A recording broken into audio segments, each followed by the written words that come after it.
Can you hear me and see me?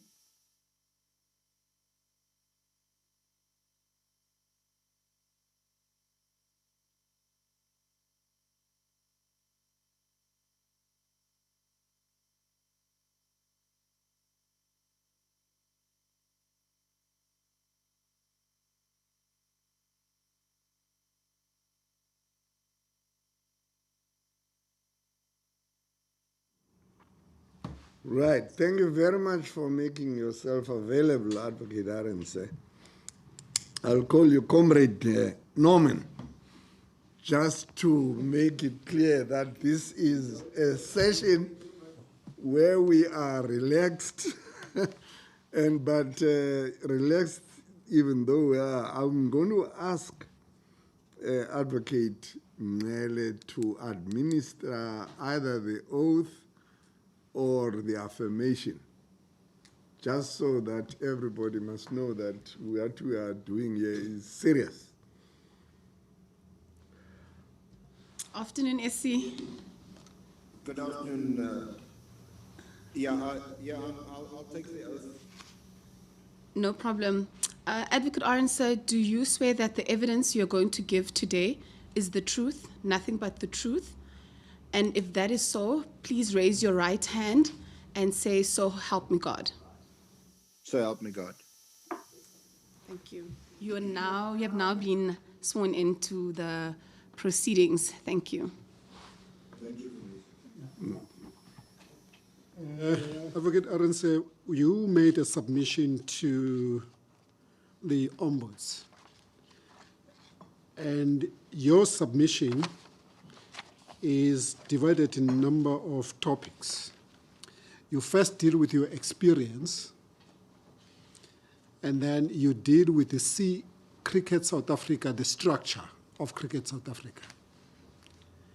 You then give a historical background, and under the historical background, you've got a number of topics, which is the apartheid period, and the period in 1990s, and then post the democratic country from 1994 to 1997, and you also have a period from 1998 to 2001, and from 2002 to 2012, and that period would be a period where there was a transformation review committee set up by the former minister, Nonde Balfour.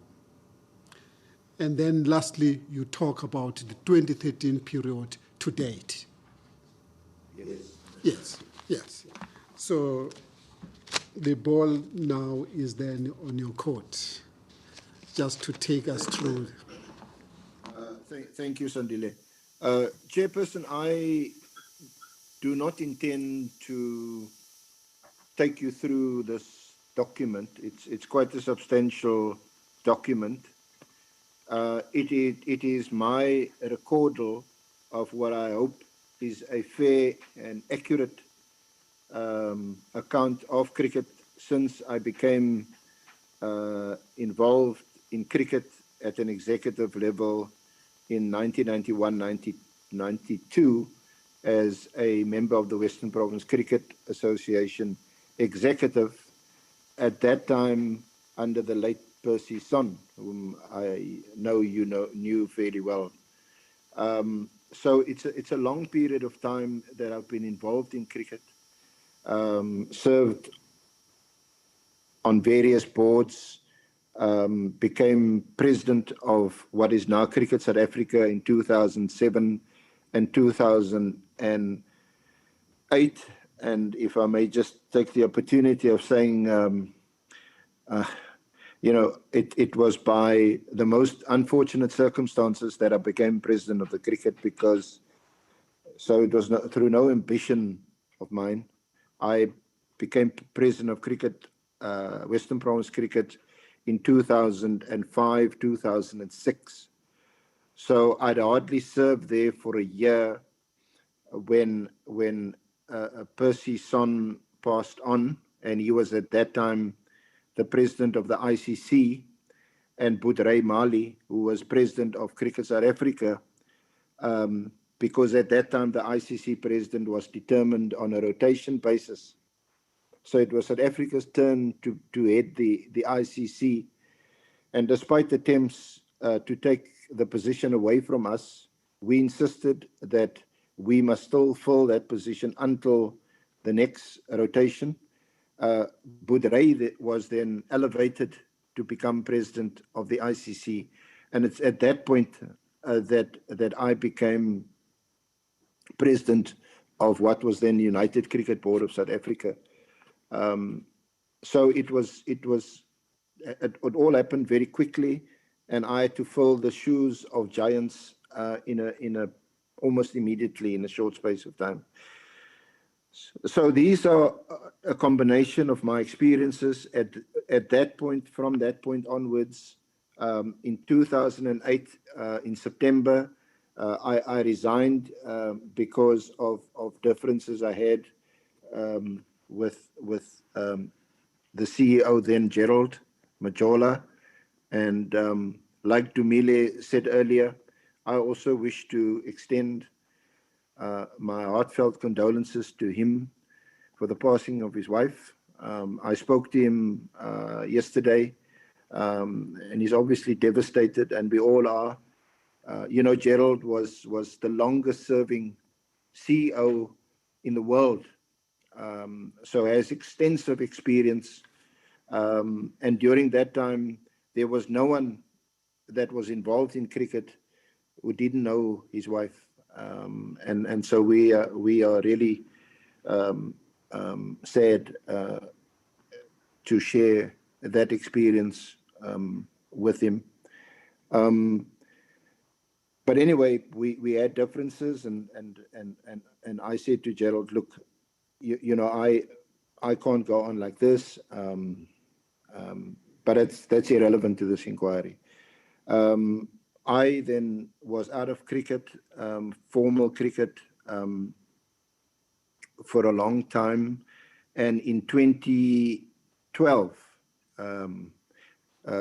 former Minister of Sport Mbalula appointed the Nicholson inquiry, and that followed in turn issues that former President Nyoka had with Gerald about the IPL, what became known as the IPL bonus scandal, and Nicholson was then appointed. I appeared before Nicholson inquiry. I gave extensive evidence there, especially on governance issues.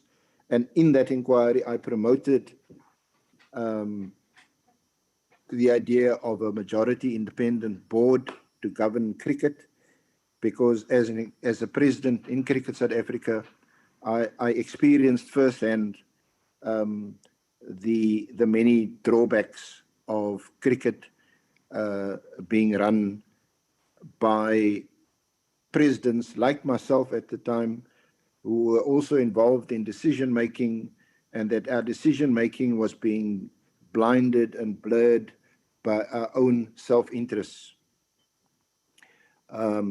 Unfortunately, at that time, I was also guided by a report called the Wolf Report, WWOLF. Lord Wolf, who was a member of the British judiciary, was appointed to also do an inquiry at the ICC on governance, and he had also promoted a majority independent board. I then placed this report before Chris Nicholson, and we discussed it briefly, and I think it's clear from his recommendations that he took many of the Wolf recommendations on board when he made the Nicholson recommendations. The Nicholson recommendations were not accepted in its entirety by the then Members' Council, what used to be called the General Council, apparently because of SASCOC objecting to cricket being, in inverted commas, taken over by independent people who didn't know cricket, who don't come from cricket. and that's been echoed recently in the past so many months when you read and heard about differences between the interim board appointed by the minister and the members' council, and that those differences resurfaced. Anyway, so in 2012, SASCOC rejected Nicholson on that aspect. But even so, a new structure was put in place with 5 independents and 7 non-independents. So the majority was still from the members' council. The president was the chairman of the board. The vice president was the deputy president, deputy chairman of the board. I was then fortunate to be appointed as one of the independent directors after also a nomination process and interviews. And I served on the board from 2013 to 2018 as the lead independent director. In all my experiences, certainly up until that point, I can say without fear of contradiction that that board functioned exceptionally well.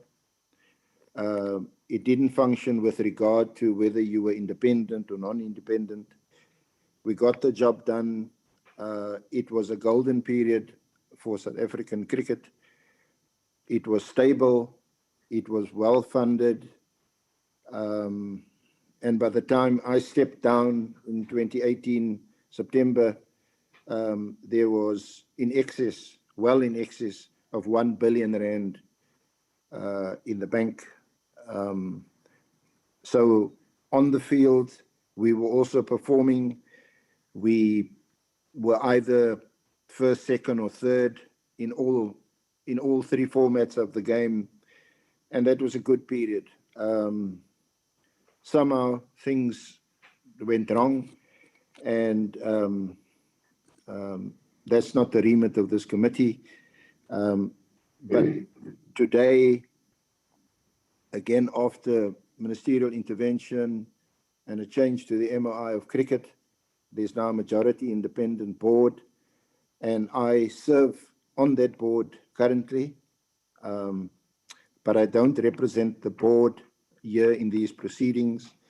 I speak only of my experiences preceding my appointment to the new board.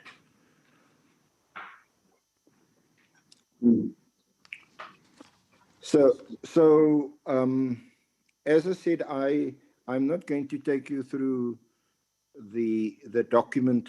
It's really my recordal chairperson, and also for the record, for record purposes for your committee, to archive this document. There may or may not be people who want to either comment on it or may even want to challenge it or contradict it. So the document is there. I'm not going to rehash it. What I first want to speak about is, I think, a fundamental issue which often gets lost in debates like we're having here in front of this committee. And that is, why transformation? Why do we want social justice in cricket, of all codes, of all sports? Isn't it a gentleman's game already? What are women doing in cricket? And why do Black Lives Matter in cricket? You can play cricket. You go join a club, go buy some kit, get some pads and a bat, and you can play cricket. And if you become good enough, you can play for your country. Surely that's what the Constitution says. We are all equal before the law. And that's always the most important part of this debate on transformation and affirmative action. Is our Constitution... Advocate Arendse, on the lighter side, It seems that the equality before the law by all of us is now a subject of debate in the country. But then I won't take you to that. Well, that in itself, as you should know, as a litigator of standing, that it depends on who we act for, and sometimes, you know, we agree with the Constitution, other times we don't, and that's how the laws develop. To be fair, there's contending arguments, there's contestation, and then the highest court in the land decides. But sometimes even the highest court is challenged, like as we now know. But to come back to what is uncontroversial and what is now settled law. Section 9, I think you referred to it in a previous, either in your introduction or in a previous presentation. That is the bedrock for transformation in the country, is that we are all equal.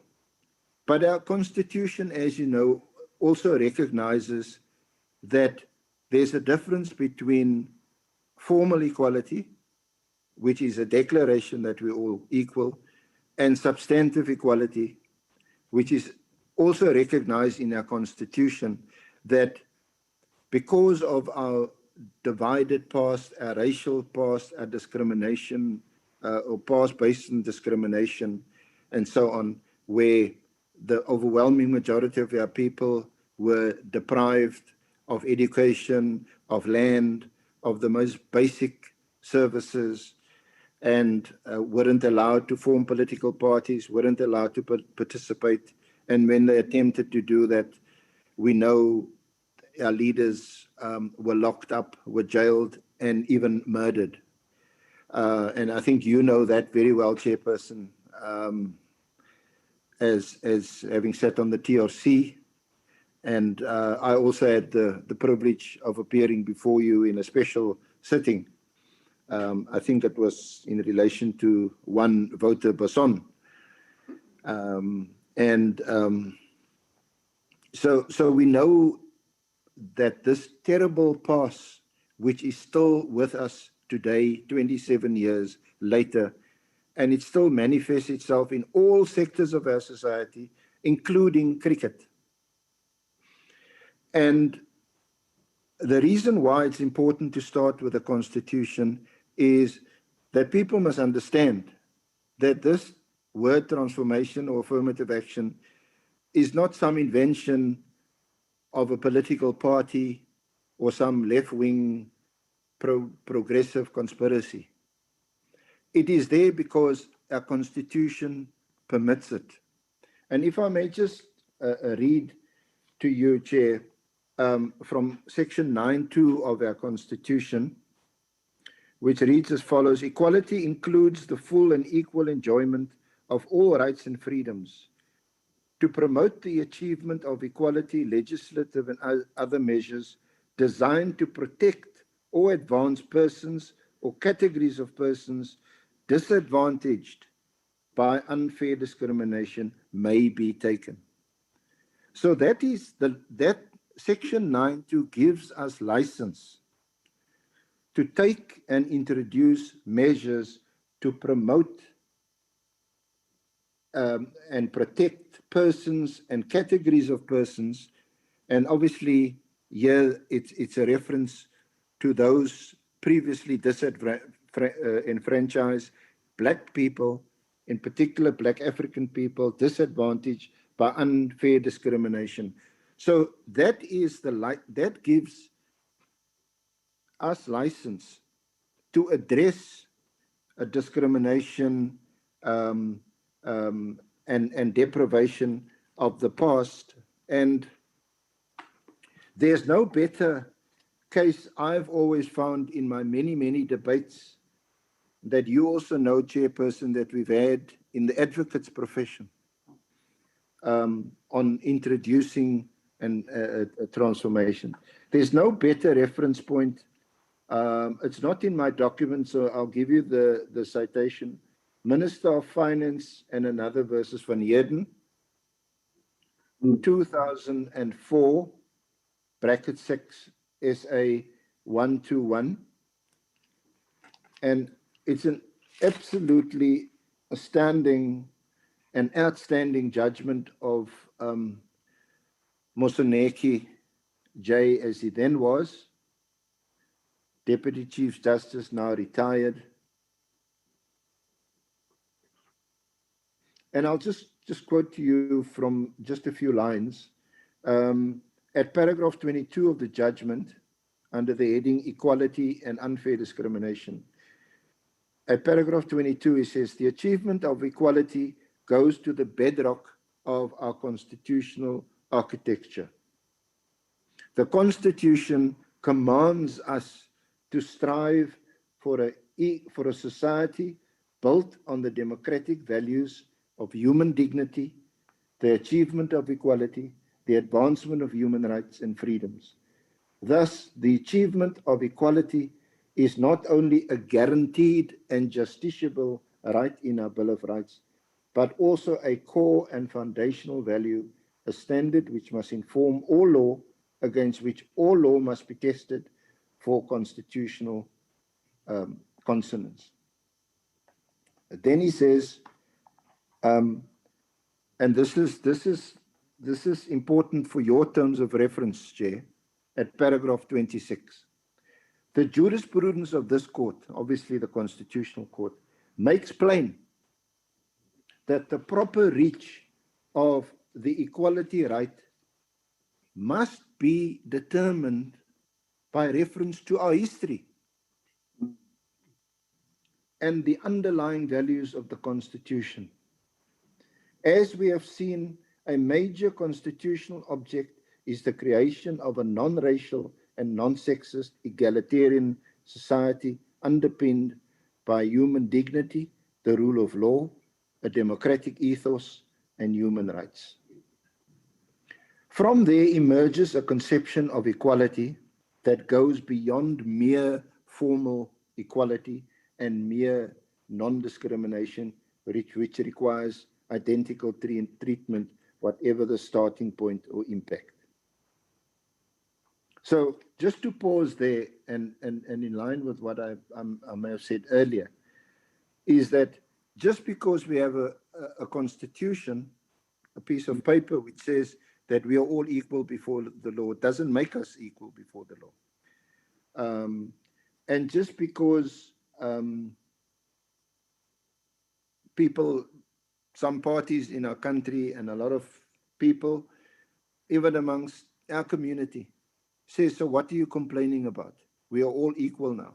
Stop complaining and just get on with it. The Constitutional Court says no. That is not the way to address issues of equality. And then at paragraph 27, he says, this substantive notion of equality recognizes that besides uneven race, class, and gender attributes of our society, there are other levels and forms of social differentiation and systematic underprivilege which still persists. And that's what you're looking at in cricket in particular. The Constitution enjoins us to dismantle them and to prevent the creation of new patterns of disadvantage. It is therefore incumbent on our courts to scrutinize in each equality claim the situation of the complainants in society, their history and vulnerability, the history, nature, and purpose of the discriminatory practice, and whether it ameliorates or adds to group disadvantage in the real life context, in order to determine its fairness or otherwise in the light of the values of our Constitution. So that is where transformation comes from. But Section 9(2) of the Constitution requires us to have what is called measures designed to protect or to advance persons previously disadvantaged. In other words, we must have a plan. We can't simply come and say, and this brings me to, I think Dumile may have touched on it earlier, to this debate about quotas and targets. At no stage in our cricket, and I'm not trying to make excuses for what has happened in the past. Everything is contextual, and we can look at the context a bit later. But at no stage in our cricket or in any of our major codes could we say, look, we want to have an equal number of black players in the team. We want to have 5 or 6 black players in the team. Because, as you also know from the Constitutional Court has also struck down what is called quotas. In the case of De Beer and Solidarity, which is a fairly recent case, I think it was a judgment, majority judgment written by Cameron J. I can give you the reference later, or once we're done, I'll send it through to Fumisa, or she can look it up. Because that's a blunt instrument. You can't simply use quotas to effect affirmative action or transformation. And of course, that's a very heated debate. So what have we done in cricket? Certainly up until this point. What we did was to introduce the notion of targeted transformation or targeted affirmative action, whereby the parties involved in cricket agree on a certain target that has to be met within a certain time. And if it's not met within a certain time, then you've got to show cause why it has not been met. And to a large extent, Chair, this approach has worked in our cricket. And it also demonstrates, certainly to me, over the many years, is that unless you have a targeted approach to transformation, not only in cricket, but in all other codes where discrimination and racism is still experienced, like, for example, in rugby. Unless you have such an approach, you are not going to make any progress in transformation. And I'll tell you why. You heard from Andre Oendal yesterday on the history, and you also see in my document, I also cover some of the same ground, although Andre's presentation, which is also very important to cricket, goes back many years, because what he has, I think, gotten across to you is that black people have been playing cricket for more than a century, for many, many, many years. And it's not a game that is alien to the black culture. In fact, cricket is also in our DNA. We've known cricket, we've played cricket, and the same goes for women. I think I didn't listen to Andre's whole presentation, but I'm sure he must have also mentioned that women had played cricket even in the previous century. So it's part of our history, it's part of our culture. So the point is that we now get to apartheid after 1948, the creation of homelands where the majority of our people are put into 13 or 14 different parts of the country, deprived of land, deprived of work, deprived of education, deprived of the most basic needs of a human being. That continues and is mirrored in our cricket and in our rugby. And cricket and rugby becomes important for apartheid and the apartheid government. Why? Because like any totalitarian society, it must show and demonstrate the superiority of the white race. That's what it must do, and that is what the propaganda told us. You had this white team with Peter Pollock, Graham Pollock, Barry Richards, Neil Adcock. I can reel off all the white names. Why? Because I grew up as a really small young boy just listening to the radio. And that propaganda was ingrained in my thinking. When I picked up a bat or bowled a ball, I wanted to be like a Barry Richards, a batter or a bowler. I wanted to be like Neil Adcock or Peter Pollock, because they the ones who could play cricket. In the same way, rugby, the same.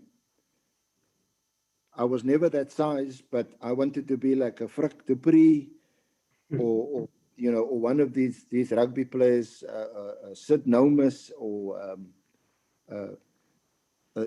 Tiny Nordé, kick a ball 65 meters and all that. That is what was inculcated in us, and that was ingrained in us. And it made us feel, and it was designed to make us feel inferior. That we were not the same like them. We could never be like them. But fortunately, we had people in our society, of course, led by our former founding president Mandela and others. And in the sporting arena, we had Hassan Hawa, we had Dan Tete, we had many people involved in the struggle for non-racial sport who said, no, we don't accept what you are telling us. We don't accept what you are doing to us. We are also human beings entitled to the same rights and freedoms as you have. And we are going to show you a thing or two. And what was that thing or two? In cricket, the non-racial movement was successful. Of course, it was highlighted by the D'Oliveira saga in 1968, which I'm not sure that, but I would have expected Professor Oordendal to have spoken about that. Many books have been written about it. And that led to South Africa's isolation in cricket. That was in 1971. And the ICC then banned South Africa from playing international cricket. Rugby took a bit longer. And I think the French still came here in 1988. So the boycott of rugby was never complete. But it was mainly certainly the All Blacks and the major other countries never visited our shores and also isolated us. In the meantime, we domestically, we were still deprived of opportunities, deprived of amenities and facilities to play the game. So when in the late 1980s and early 1990s, you will recall there was an organization called the South African Council of Sport, SACOS, which was at the forefront of the drive for non-racialism in sport. And the SACOS slogan was, no normal sport in an abnormal society.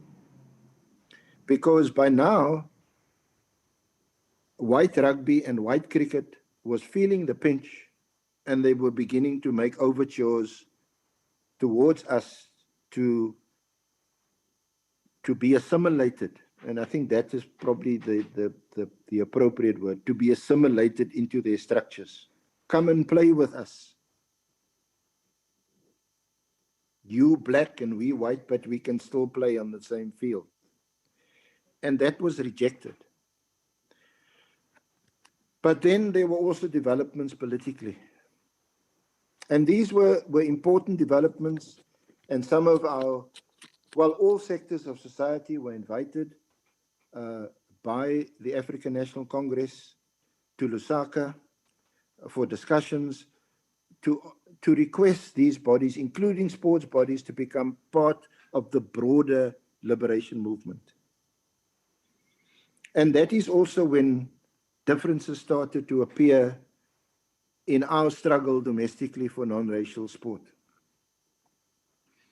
Because the SACOS slogan of no normal sport in an abnormal society, that then became diluted, and we had the formation of the National Sports Congress, the NSC. And I think you've got former Minister Nondi Balfour scheduled to appear before you, is it? Yes, yes. yes. Yeah, I think you would probably speak with a lot more authority on this than I can, because he was at the forefront of it. But what I can say from a personal point of view, I was not in favor of it. There's some of us, especially here from the Western Cape in Cape Town, who were quite vehemently opposed to it. And because we said, look, it's never going to work. And I think the proof of the pudding is in the eating, but we are now past that.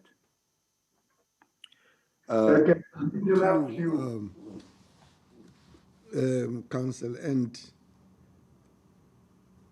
and though it is very clear in your statement, but my attention was caught by the sentiments you express from paragraphs 32 to 35.3, where you actually itemize what seemed to be an anomaly.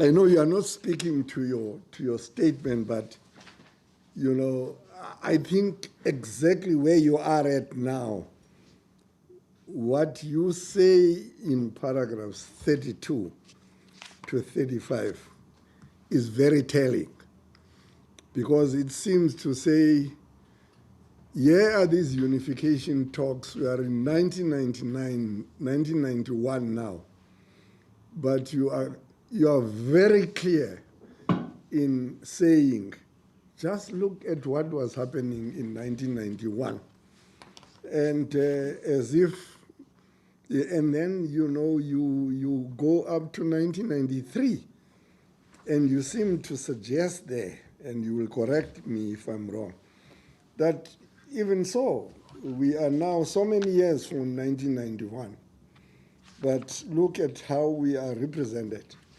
Because I don't understand you and Dumile Mateza to be saying, simply because you must not count people like beans, so many blacks, so many. It does not, however, mean that there should be no representativity in the team.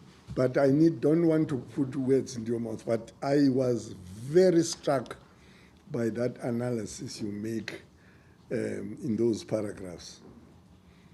I'm sorry to interrupt, but I thought it would come in very well with what we have said up to this point. Well, Chair, thank you for highlighting that and for reinforcing what I've said so far. And you'll see that continues in the presentation from for quite a number of paragraphs where, and I mean, this is not a thumbsuck. This you can get from the statistician, the CSA statistician, who for me is the I forget his name now momentarily. I think it's Samson or Samson. But, sorry? Andrew Sampson. Yes, Andrew for me is the best cricket statistician in the world. So you can't go wrong. He'll be able to verify all of this. But what you'll see on all these pages is that for many years, and even now, the majority of the players who've represented our country are white players. So for anybody to say in the first place that we now discriminate against white players and that we don't choose white players, especially Afrikaans-speaking white players, I mean, they clearly barking up the wrong tree, because the statistics doesn't support that. We continue to select our players on who we think are the most suitable and appropriate to play in the particular format of the game.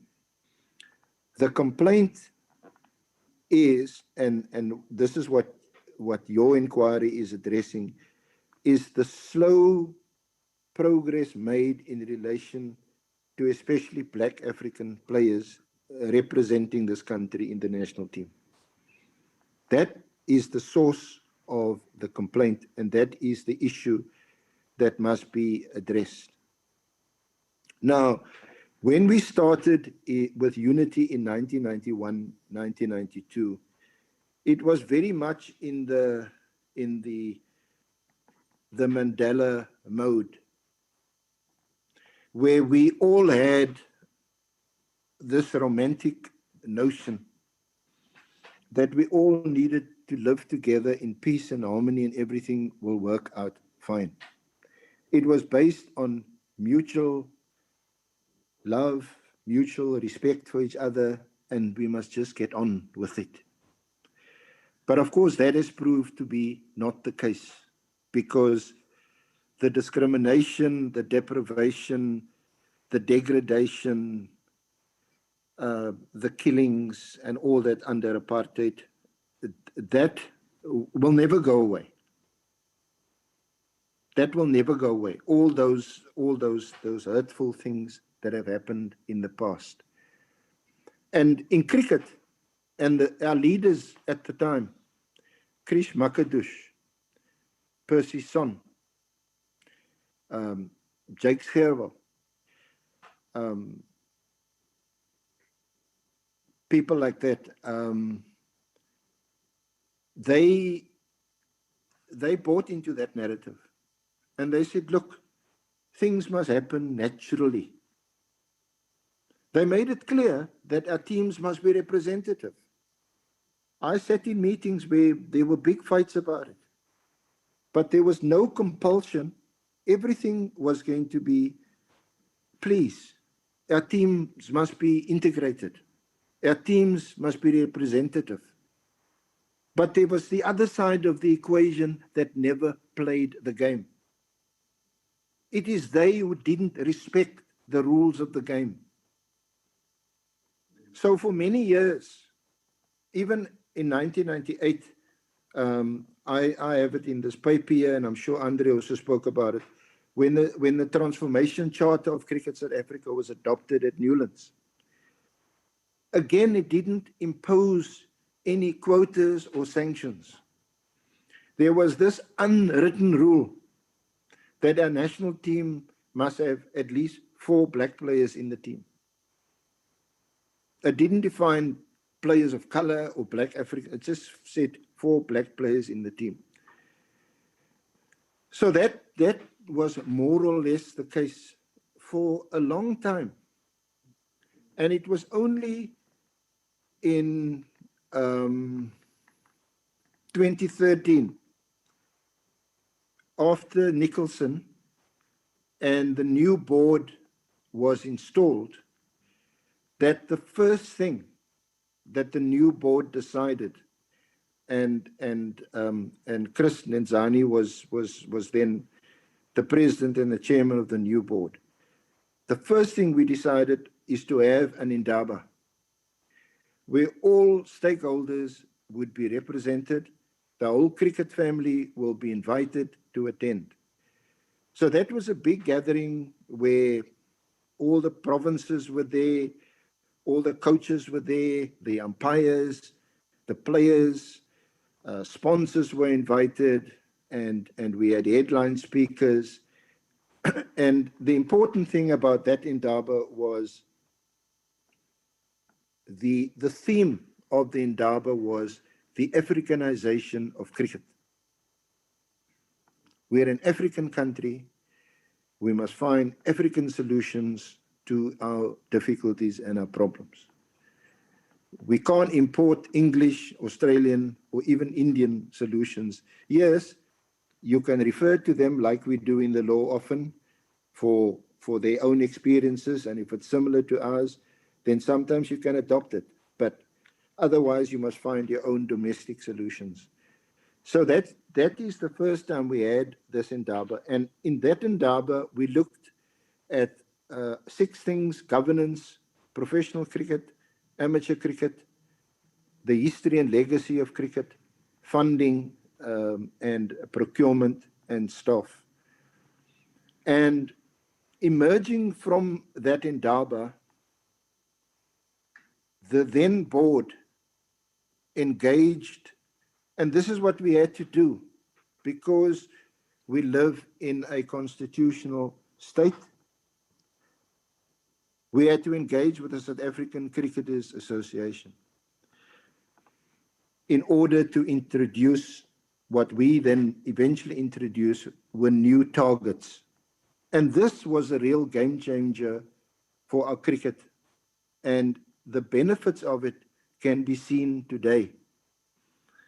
When you switch on the TV or watch a cricket match, I'm talking about professional cricket, you'll see there are now many more black boys playing cricket, professional cricket, bowling, batting, participating in the game, and it's because of the targets that were introduced. So in 2014, 2015, the board introduced a target of 6 players of color, 6 black players in the starting 11, and no less than 3 black African players in the starting 11. So that was first introduced in 2014, 2015, and it was done with the agreement of the South African Cricketers Association. Now, the South African Cricket Association is a very important institution in our cricket, but it also has changed because of demographics. I would say that in the early years when we formed what is called a closed shop agreement with SACA, SACA was often an impediment to change in our cricket, especially when it came to the national team, because it was overwhelmingly white, or the overwhelming majority were white players, because it was mostly white players playing franchise cricket, and therefore representing the country at the national level. And it was very difficult for black players to break through. But because of the changes we introduced in 2014, 2015, and more black players coming through the system, and then also becoming members of SACA, because it's the only trade union recognized by Cricket South Africa. You've got to join SACA. So isn't it ironic? Here we develop young players, black players, only for them to join a union, you know. That's on the lighter side. But also the demographics of SACA changed. and also their attitude towards transformation. But certainly in the years when I was president in 2007, 2008, it was a huge resistance. There were huge stumbling blocks. So that changed, fortunately. It had to be introduced at provincial level, and it was only at provincial level. And you saw the franchises having to now contract more black youngsters to come and play for them. In 2016, the then board made what was then regarded as a huge decision. And that is to say that now at national level, our teams must have a minimum of 6 black players and no less than 3 black African players in the starting 11. And it is that also that has changed the composition of the Proteas, the complexion of the Proteas.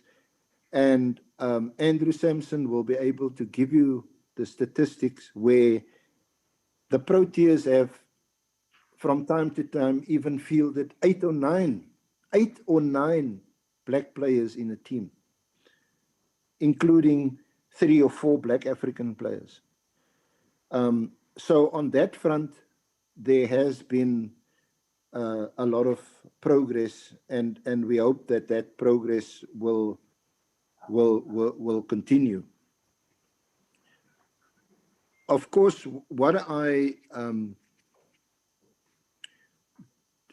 Chair, can we have a short comfort break? Of course.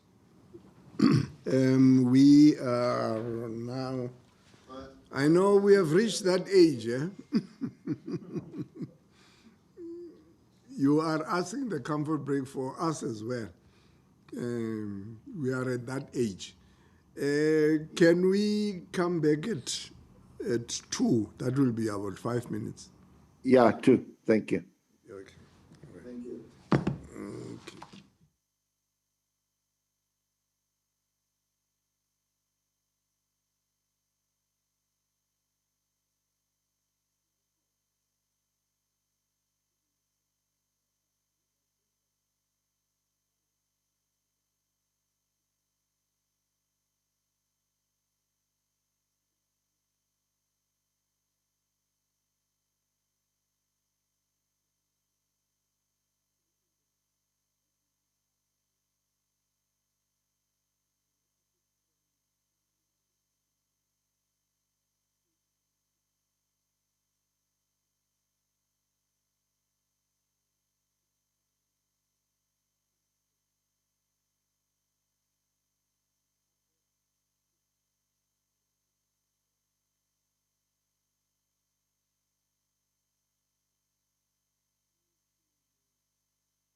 ability to form part of the SJN. Khona umuntu othanga yena? Yes. Yeah. I wanted to get clarity if this is true. If it will form part of the SJN, I would like to ensure that a true version of events from my perspective is given. Am I required to testify and submit evidence? I would like to have a conversation with whoever it may concern and see if there's anything required of me to assist your process. I'm available. So you can just say, but he has to give a written submission, eh? Just brief. So, Suspect the number of things change. Correct izinto lapha. There are two things. One, correct.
Thank you very much, Comrade Arendse. And we are back. Yeah, you can just take it from where you left it off. You're not waiting for Mr. July? Well, he is represented here. There's another Sandile.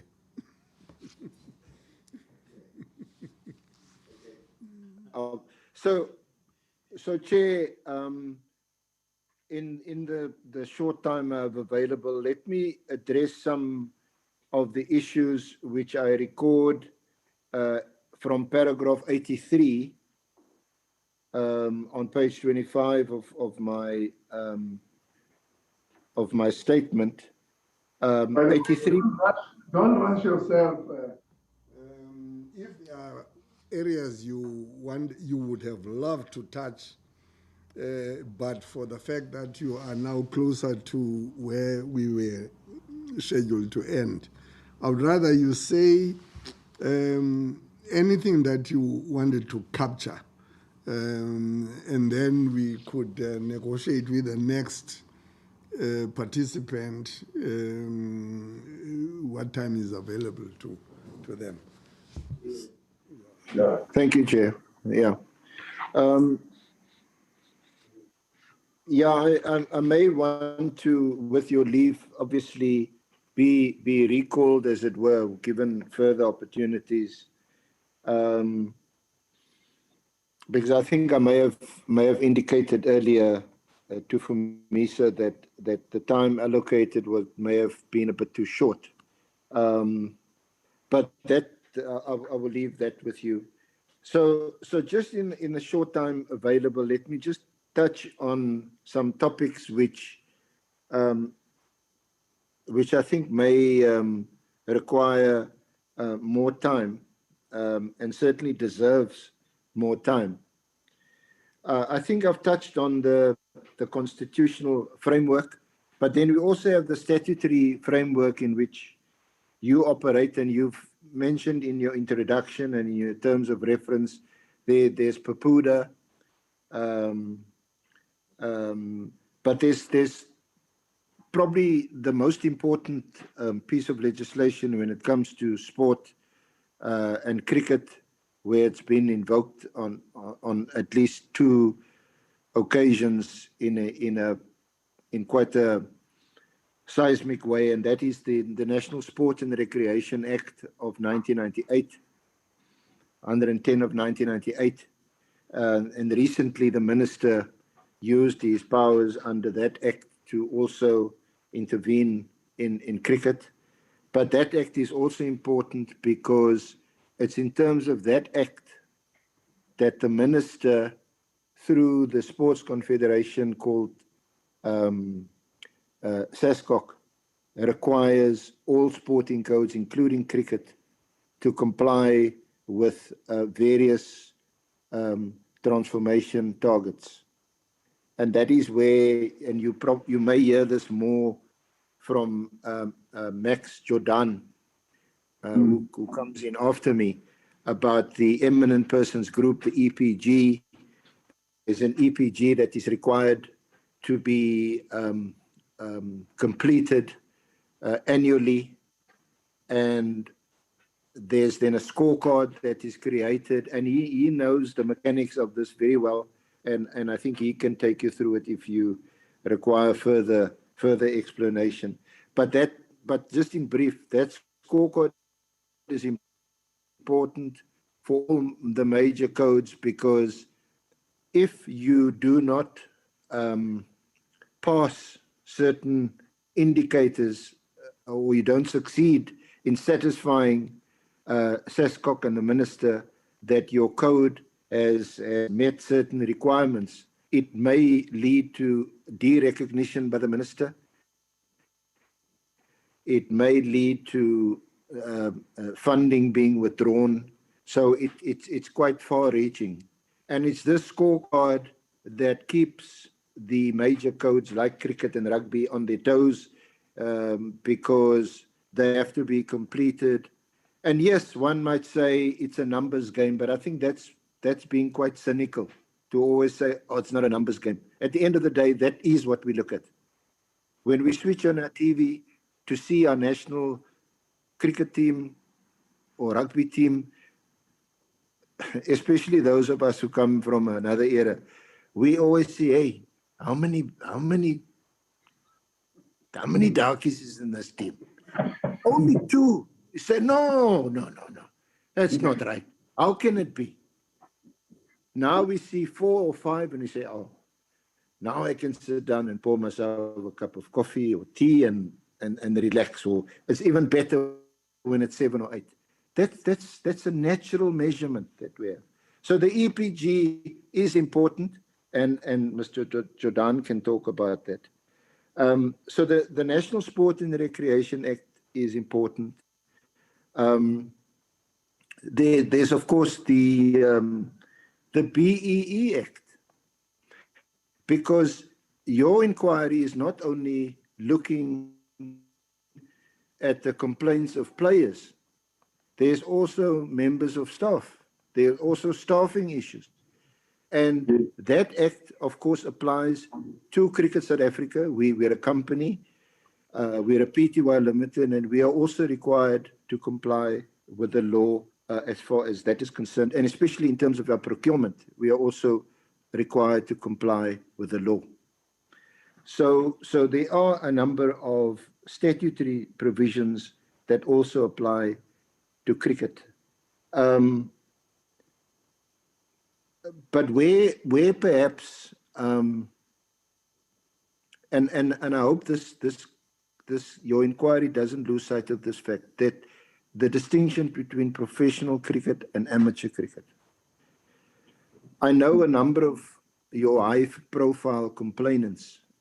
Well, I don't know who they are, and I haven't seen anything. But just from newspaper reports, I can just imagine, because I'll also briefly refer to them, that I received personally. They are from your high-profile professional cricketers. They are employed by Cricket South Africa. And if they have experienced racial discrimination and so on, then action needs to be taken. And then Cricket South Africa must be held accountable or responsible if that is proved to be the case. But we must always bear in mind the distinction between amateur cricket and professional cricket. And if you look at the bigger scheme of things, it's a relatively small number of people, men and women, who play professional cricket. The bulk of cricketers in our country are amateur cricket, and they play club cricket. The problem is that club cricket has been in decline. And in some provinces, you have a handful of clubs. And if you start from if your starting point for development of cricketers is amateur club cricket, then it doesn't paint a pretty picture that club cricket is in decline. And that issue needs to be addressed. But club cricket links to the social injustices that we are experiencing in our society currently. The gangsterism, the crime, the high unemployment, the homelessness, that all feeds into this problem. So what you find, for example, I can speak with a bit more authority here from Cape Town, is that at last count, we had 64 clubs. It's a lot of club cricketers. But even that number is dwindling because it's difficult for club cricket to be sustained in the townships. So you'll find that more youngsters, Black African youngsters, colored youngsters, are going to play for the former white clubs in the white areas, where there are better facilities and so on. So that's also an aspect that we need to look at for men and women. Schools cricket definitely deserves, Chairperson, a focus by this inquiry, because we have some 27,000 schools in this country. And if you look at the number of, I know that figure from football.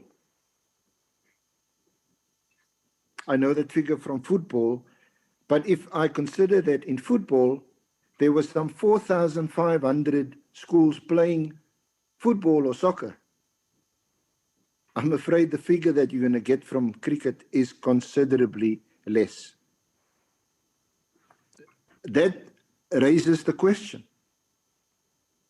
how can this country ever fulfill its potential in cricket, rugby, or football when we have thousands and thousands of schools and we do not even tap into the potential that's in that school, in those schools? That leads to other issues, infrastructural issues. The Department of Sports and Recreation, the Department of Education, what is happening in our schools? Why is school sports not being prioritized? I think some of us who are much older, you know, we look back almost romantically now to the days when we were at school, when our, what was then called teachers, when our teachers stayed after school, only went home at 5, 6 o'clock because they were with you either on the soccer field or the rugby field or the cricket field. They were giving of their free time to promote sport. So that issue, and it may be also something you should ask Mr. Jordaan, because I know that when I was chairman of the Transformation Committee from 2013 to 2018, and even as president, it's an old complaint of mine that we are not paying enough attention to schools cricket for boys and girls. And especially now that our ladies team, the women's team, the Proteas are doing so well in the cricket. The role models are there. Young girls want to also access the game and play cricket. But if there's not even any organized cricket, how are they ever going to access the game? I mentioned that I wanted to touch on my personal experience, and in relation to your inquiry, what's perhaps relevant is that there was a there were two things that the late Krish McAdoosh and Percy Son insisted on when they unified in cricket. Nothing was formalized, but there were two things. The one was the teams must be representative, but they never ever dictated how many black players must be in the team. And whenever they saw it many times, they expressed their dissatisfaction with it. But they said, look, you know, we're running an organization, we're running a country, we need to look at the bigger picture, we need to support Madiba in his vision of a non-racial, non-sexist, democratic country. So we're not going to rock the boat, but you must know we're not happy with this. So that was the one thing they were never happy with. The other thing is this thing called a president's veto. So there was this mechanism called a veto, which a president at his sole discretion could utilize in order to veto the selection of a team. If a president wasn't happy with the composition of the team, he could veto the team. Now we know that Percy used it, I forget the year now, but I know the player was Justin Ontong, who is currently the fielding coach of the Proteas. And it was against Australia in Sydney, where he preferred Ontong over Rudolph. So that, of course, caused quite a stir. And then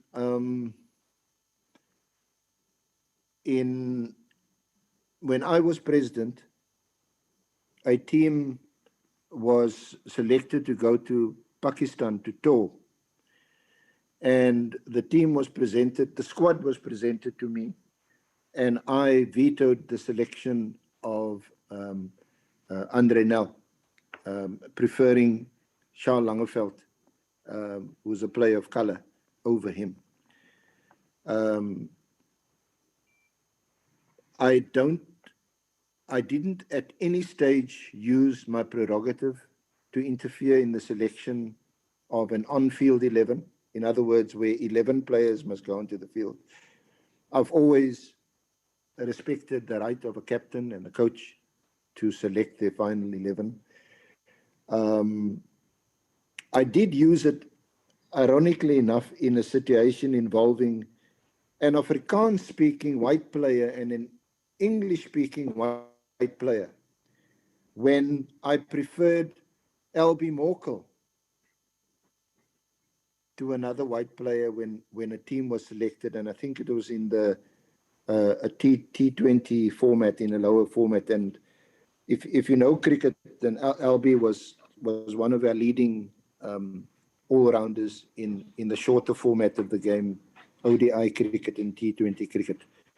And I did this on the basis that we also, transformation also included promoting those sections of a community who were previously excluded from the game. And that is why you see in my paper a reference to the high numbers of Afrikaans-speaking white players who are now playing in the national team. In fact, I think you can just look at the surnames. The majority of our players, white players in the Proteas team, are actually Afrikaans-speaking players. Because what did we inherit coming into Unity? And for many years after that, the team, you could look at 5 or 6 private schools, white schools, and the team would be drawn from those white schools. Like, for example, in Cape Town, the players would either come from Bishops or from Sachs, the Kirsten brothers. Those were the schools, English-speaking white schools.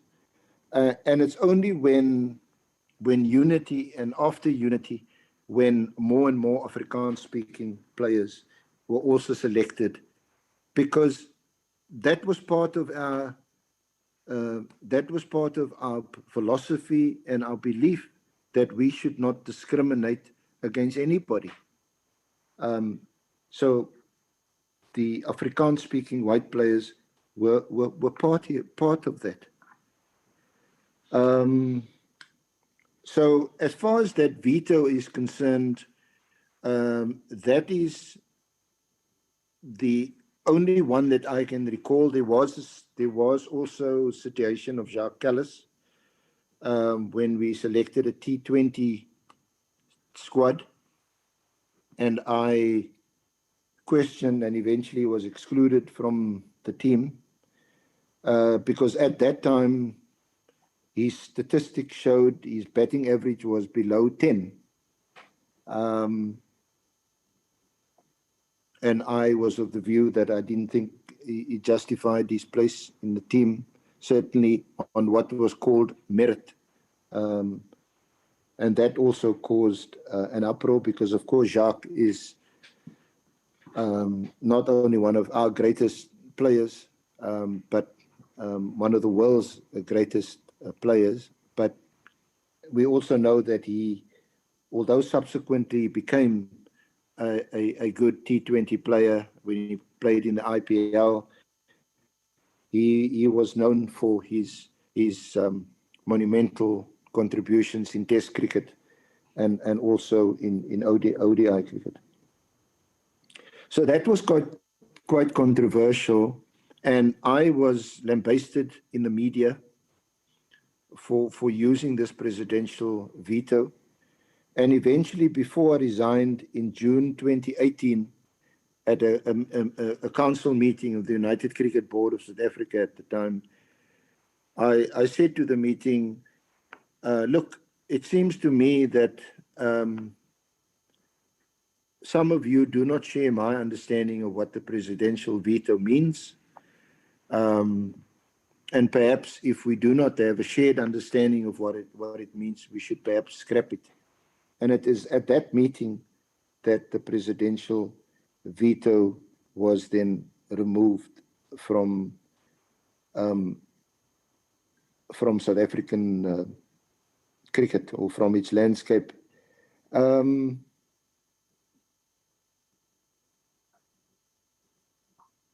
As lead independent director, I mentioned earlier, even though there was a distinction between independent and non-independent directors, for that board, it didn't matter. And the board worked on the basis of a consensus, and it worked well.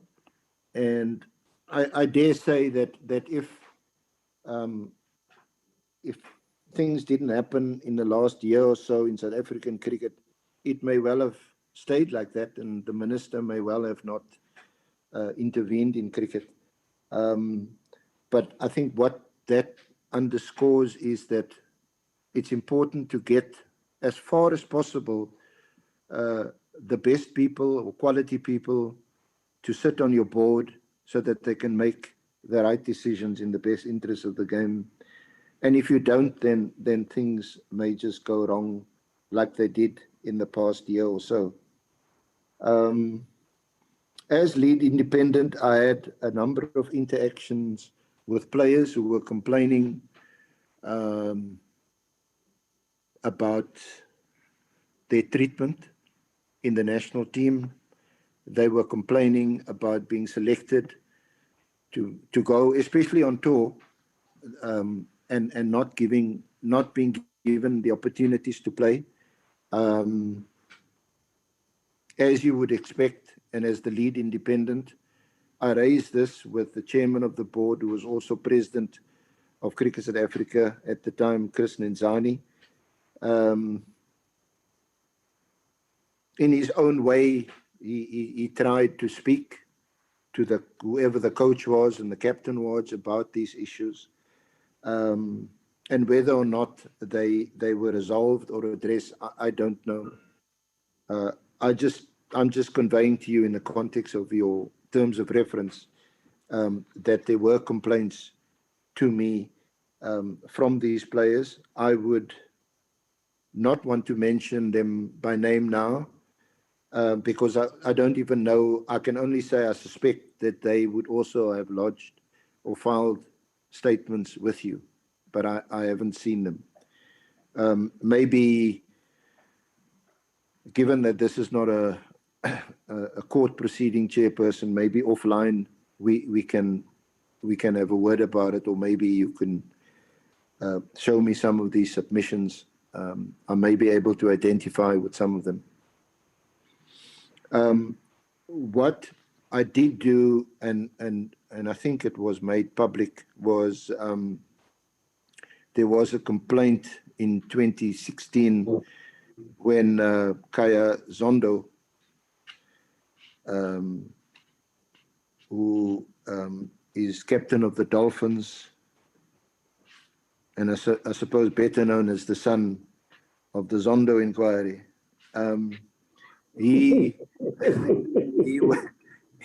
he was selected to go to India to play in a shorter format of the game, and instead of choosing him to play, a player, Dean Elgar, who is now the captain of the Test team, was brought across to play actually in the Tests, but then was subsequently used in a limited over team at the expense of Kaya Zondo. I, as the lead independent director, we conducted an inquiry, and we interviewed, and what I can do, Chair, is to make that report available to you if you don't have it already. Yes. So maybe for me, someone must just make a note and remind me.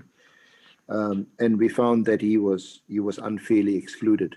We didn't make the finding that it was discrimination or it was racial discrimination, but we said that his exclusion was unfair.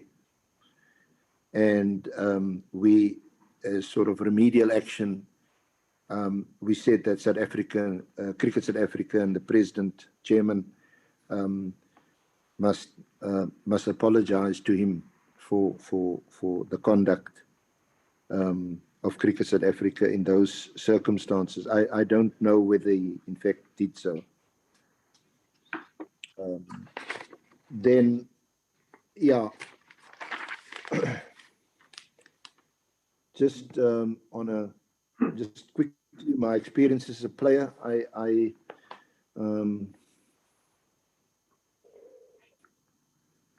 and I thought about it because if this is the sort of TRC of our cricket,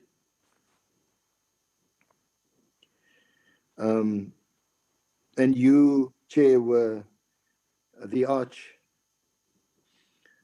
then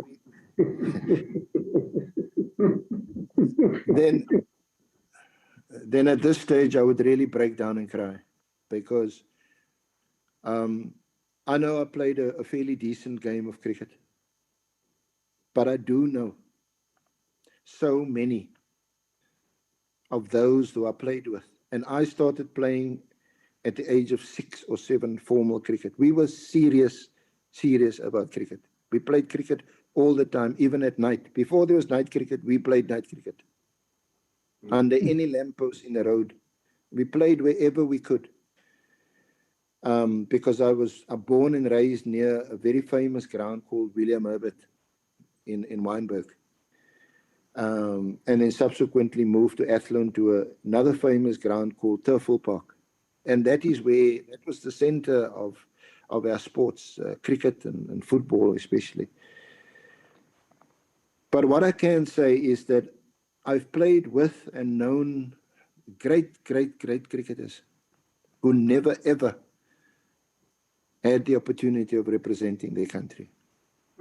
More recently, or the most recent one, who was my age and quite a fit guy, is Vincent Barnes. But some of the older players, Lefty Adams, Rushdie Majid, the late Said Majid, Kuti Niefling, who even played with Basil D'Oliveira, Archie Son, who's a beautiful swing bowler. There's just so many. I can't do justice to any of the people that I played with. And they were denied these opportunities. And it's because of them that we are here today.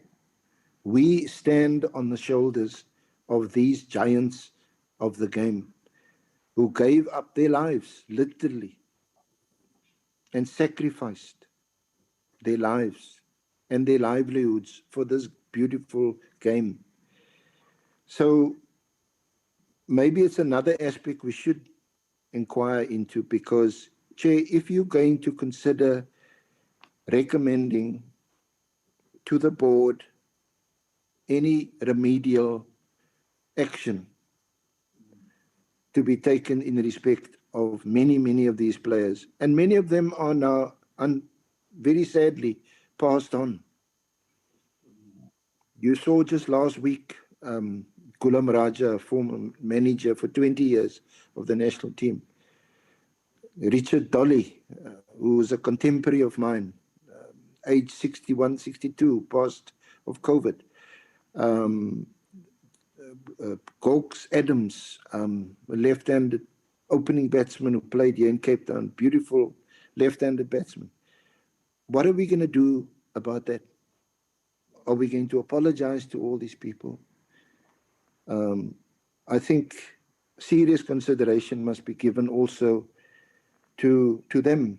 I know from being chair of the Transformation Committee from 2013 to 2018, we had established a transformation fund with a grand total of 6 million rand in the kitty. And the purpose of that fund was to consider, to receive and to consider applications by some of these former players. And we assisted, in my time, you know, if we assisted 3 or 4 or 5 of them, it's a lot. Some who were no longer able to work. Sorry, Chair, I'm almost done. Some of them who were no longer able to work and who were seeking medical aid assistance to pay their hospital bills and so on. That's what we did. Even Graham Pollock, the great Graham Pollock, even applied to us. So that is the nearest that I know, and as I said to you, in terms of my own credentials, I've been involved in cricket for many, many years. That is the closest we've come to really compensating or assisting our former players pre-unity, who gave up their lives for what we have today. So I would sincerely request that perhaps a special hearing also be given to some of those players who I know they're still alive, and some of them, even at the age of 83, 84, I know Buta Lefty Adams is still very of sound mind and very clear, and perhaps you should hear someone like him also in these proceedings. So, Chair, I think we had reached a non-binding agreement that perhaps you will accommodate me at another stage, if you can find the time, and then I can maybe discuss some of the other aspects of my statement. But for today, Chair, thank you very much for inviting me and listening to me. Thank you very much, Comrade Norman. I think if there is a place that we can find for you to come, we will certainly do. We'll call you, because you are a moving encyclopedia of cricket, and it shows in your statement, and it shows in the way in which you have testified with scanned reference to text of the statement, 83 paragraphs of your statement that you have provided us, or even more. It just shows that these hearings would have been poorer if we didn't have a contribution such as you have made. In order for me to try and push for that recall of yours, I'm even going to suspend the question I was going to put, unless, of course, you think you could give it a go. But I could leave it with you for your thinking. I think it's a question I put either to Professor Andre Ondal or even to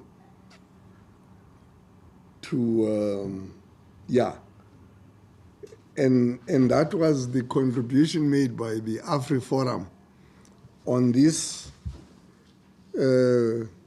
question of whether we're talking about quotas or whether we're talking about targets. But where they emphatically say the following, and I will link that with what you have been saying about a need for facilities to be made available to black cricketers, either by revisiting those that have been there but have been neglected, or, by creating them where they have not been in existence. But they make the following maybe that will be for your consideration.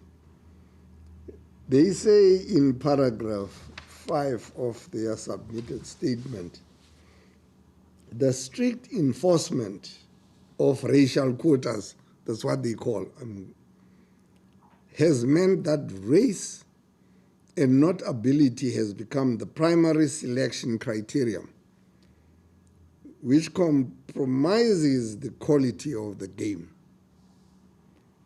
And then they refer to charts that they have made where they say, it is therefore evident that the representativity of POC, in other words, players of color, and black Africans have increased over the last decade in two of the largest competitions, the Momentum One Day Cup and the Sunfall Series. It is important to know that the increase in representativity of these players is not the result of development at grassroots level, as promised by the government, but largely due to forced racial quotas. And if you have a thought even now on your feet, I would welcome it. Chair, that's absolute rubbish. The players that have played in the national side, and that's why I said you should refer to the best cricket statistician in the world, Samson, with Cricket South Africa. Every player that has been selected in the national side in any format has justified, and we're talking only about men's cricket, has justified his inclusion based on the statistics. There's never been a situation, in fact, that is one of the qualifications to the targeted approach, not a quota approach, because quota means, Chair, that, say for example, you must have 3 or 4 black players in the team. But you have a squad of players, they came on a bus or a train or a plane, and now they caught COVID or they can't play, and now the only 2 left are you and me, because we're black. Does cricket then compel the captain and the coach to say, no, because we are told you must have black players in the team, you must now put Arendse and Ntsebeza in the team? Because that is what a quota means. It's a blunt instrument that is devoid of any rational basis. That has never been the approach of cricket. Never. The targeted approach is informed by the statistics. And Mr. Jordaan is coming next. He's the sort of detail guy. He's the person in the office. He tracks, literally, Chair, he tracks every ball that is bowled by a cricketer, professional cricket in this country, because that is the only way you can detect and determine whether there's racial discrimination.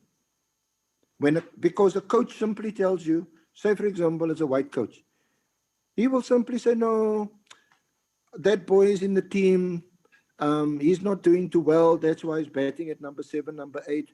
Oh no, he can bowl, but I didn't use him because, I needed a fast bowler, I needed a spin bowler, and he's whatever. They typically give called cricket excuses. Now, the only way you can expose a cricket excuse is to do so forensically. And you go to how many balls players have bowled. How many opportunities have they been given? And that is what Max Jordaan's analysis exposes. And that is what the Transformation Committee is supposed to apply their minds to when they sit in these meetings. is to look at these Excel. It's not a nice exercise, especially for you and me as forensic lawyers. It's something we actually hate, but you know, you've got to do it. And then you say, no, your excuses about why this youngster is not bowling or why he's not getting an opportunity to bat doesn't hold water, because here's the graph, here's the charts, here's the statistics. So Chairperson, I can, without fear of contradiction, say that all these players who are playing in all the formats of our cricket, they are there because they can play cricket in the first place and because they deserve to play there based on the statistics. Just while I'm there, I will also make available to you in 2017, Solidarity brought a case against SA Rugby, Cricket South Africa, Athletics South Africa, Netball South Africa, Minister of Sports, and SASCOC. And the cause of action was to ask the court, in this case the Labour Court, to ask the court to declare that quotas were unconstitutional. Now that case, it's in the Labour Court. It's case number J963 of 2017. I will ask Mr. Jordaan. I don't know now that I'm a member of the board. I'm not sure whether I'm his boss or not, but I'll ask him nicely to make a set of those papers available to you, and you'll see the attack there on quotas and how it's dealt with. The case never really got off the ground because I actually acted in the matter. I represented all the respondents with Vincent Maleka and Ngumisa Mayosi. We won on the grounds that the Labour Court didn't have jurisdiction in the matter. So the application was dismissed on that ground. Solidarity applied for leave to appeal, and that was dismissed. And it seems that they weren't going to take the case anywhere because that's where the matter has ended. But it seems to have resurfaced now with Afriforum making these or similar allegations. What was the other Chair? I think the two things. There was the quota issue. Well, I mean, they were. It was that it was to say the increase in representativity of these players was not the result of development at grassroots levels, as had been promised by the government, but largely due to forced racial quotas. But I think you have, in your response. Yeah. But I think what would be of concern is that too many of our black youngsters come only from private white schools or formerly model C schools. And that's why I asked you that this issue of the schools requires a session, at least a couple of hours, a session of your time to focus on schools cricket and why we of the 27,000 schools, there's probably even more than 27,000 schools now. That was my last count in football when we did an exercise for SAFA. And where only 4,500 youngsters were being exposed to schools football, competitive schools football. And I think the same should be done in cricket, because maybe Max can answer this. I think a high percentage, let me rather put it more neutrally, a high percentage of our black youngsters coming through in the cricket that play franchise cricket either attend formerly white private schools or formerly white Model C schools. Yeah. And not enough youngsters are coming through from our other schools, our township schools.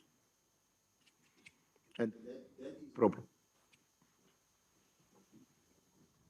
Thank you very much. Yeah, yeah. And for me, sir. Okay, bye. Well, Running this part of the hearings, but thank you very much again for this very informative and engaging debate with us. Thank you, Yeah. Oh, let's have a 5-minute break.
I'm sorry, ladies.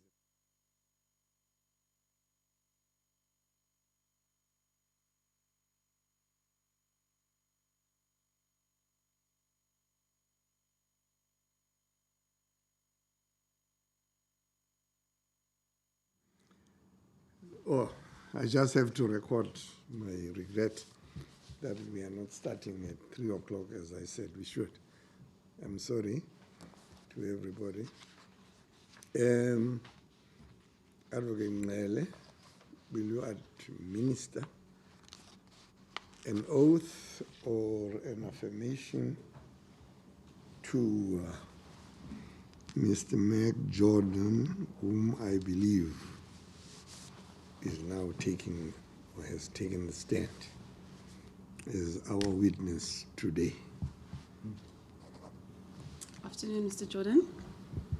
Good afternoon. Thank you. Are you going to take an oath or are you going to affirm?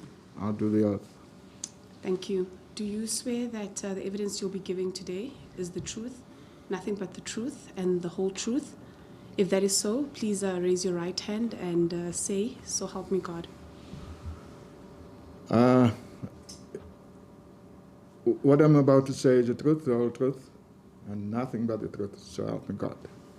Thank you, Mr. Jordaan. You have now been sworn in as a participant in the SJN proceedings. Thank you. Mr. Jordaan, there's a bundle of documents in front of you. I know that you are going to be using a slide, but in the event that you want to look at the document, that starts on page 8. It starts on page 8 of the bundle. I see your presentation on your slides, which are appearing there, is dated the 10th of July, 2021. No, I prepared long ago, yes. Okay. So, your submission, which starts on page 8, you seem to acknowledge that this is how you start your submission, which is acknowledging the impediments against the CSA for fulfilling its constitutional mandate. Then that's followed by another topic, the timelines in cricket. And those timelines are the 1991 to 1995, 1996 to 2000, 2001 to 2005, 2006 to 2010, 2011 to 2015. Then you have a post-Nicholson inquiry topic. Then after that, your next topic is 2016 to 2020. And then the next topic after that is selection patterns. Yes. And then you deal with the issues of favoritism and marginalization. Then you deal with hegemony of apartheid. And then you lastly talk about the way forward. That's correct, sir. Okay. So you can now proceed. Yeah, can I just say in terms of the opening statement, and I will read it, what I'm saying, a consideration of the impediments that militated against this UCB CSA initiatives to fulfill its mandate, its constitutional mandate. So what I'm saying is that CSA, first of all, recognize that it has a mandate. But CSA has done much to deliver on that mandate. But as we've way through the number of years, we've also acknowledged or came to understand that there are things outside of our sphere of influence to make things happen as is expected of a national federation that has the mandate to deliver on behalf of its people. So if I may, sir, ma'am, Mr. Chair, I will run through the spine of what I put in the submission through the presentation. And I want to come back to the particularly the areas post 2020, the observation, let me just see here, the favoritism and marginalization issues, the emerging issues. I'll get back to my input. So firstly, what we see on the slide is that we have undertaken with the Minister of Sports and Recreation in 2015 what we call the undertakings of the EPG.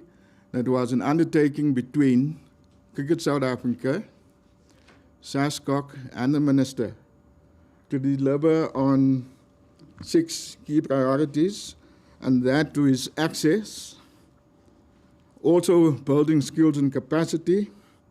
In terms of the demographic profile, that we deliver a representative, universal South African team, that we will also look at performance, and we will strive to be among the top 3 nations in cricket. We will look at government priorities because we understand that sport is a critical part of social cohesion, that sport is recognized in the National Development Plan, that it contributes to job creation and sports tourism.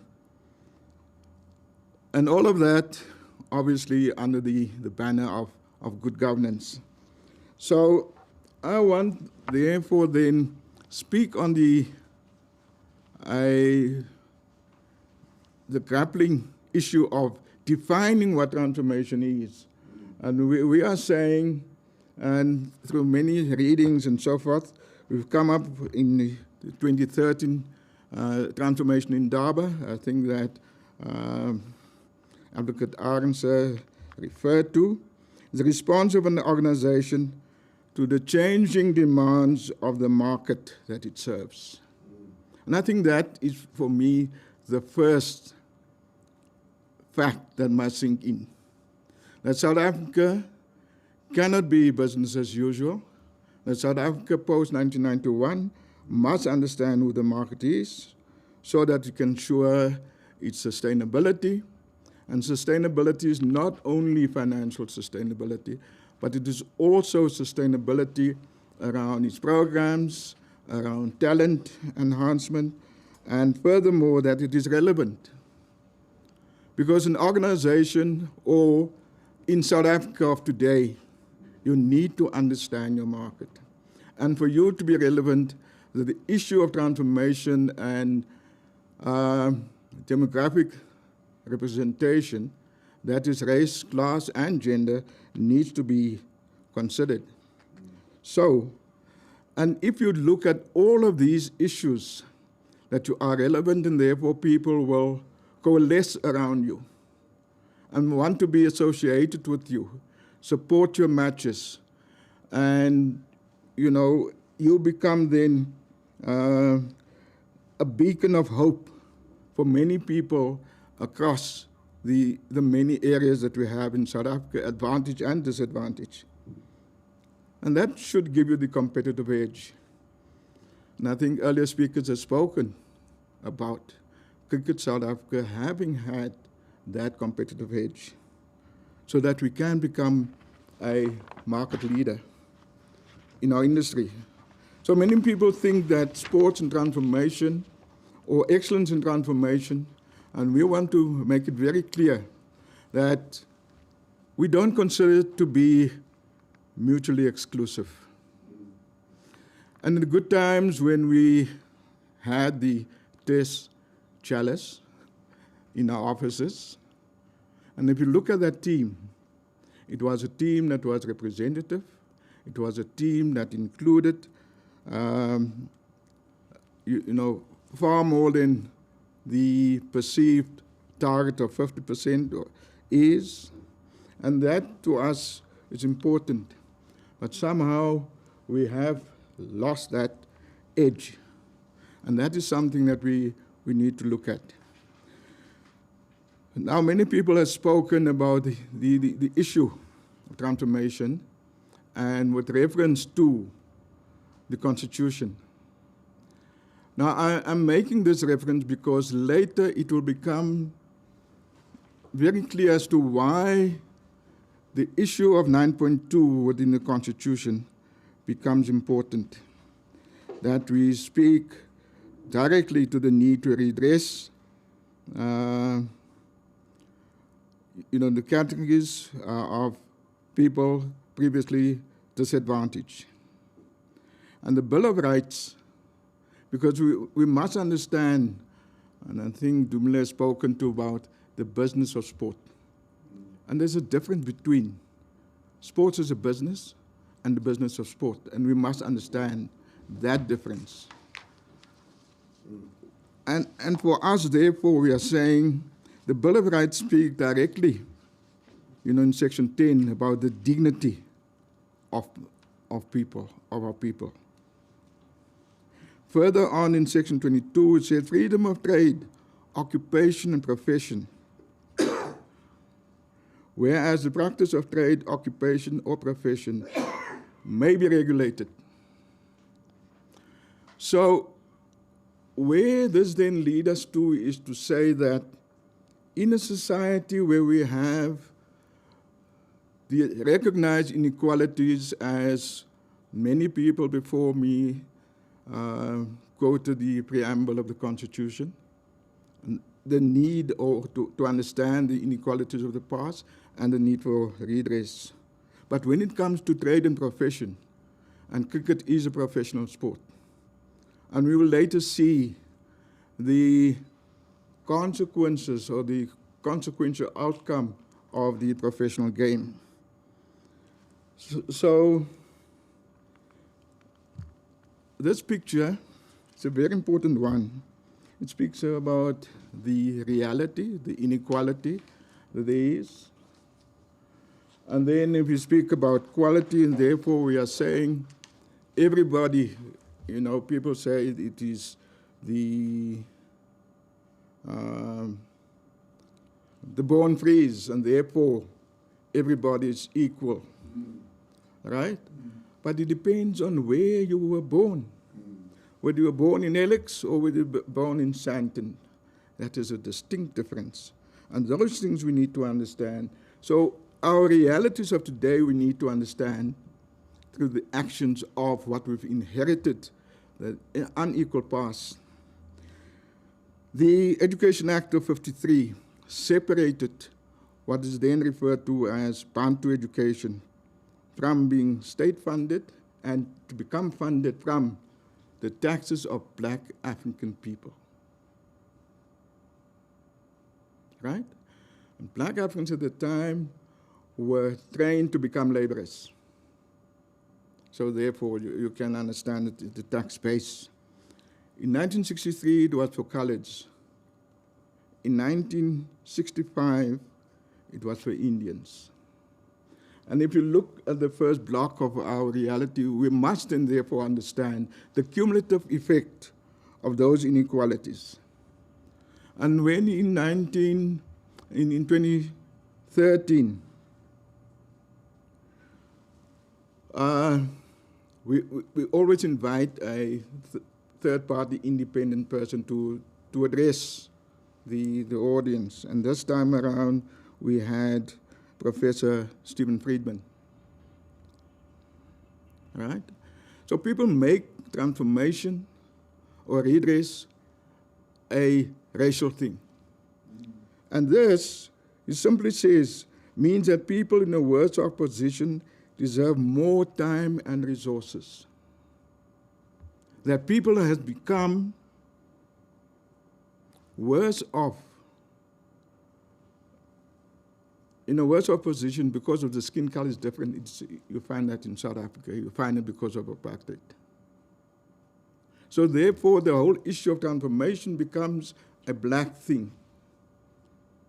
You must advance.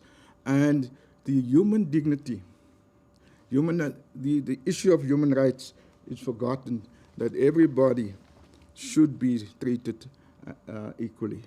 And therefore, that if there are inequalities, it must be addressed. that those inequalities find its resonance in pigmentation in South Africa, that must also be addressed. So we'll look at the principles of that constitutional promise that we're speaking about. The redress of the imbalances of the past, improve access.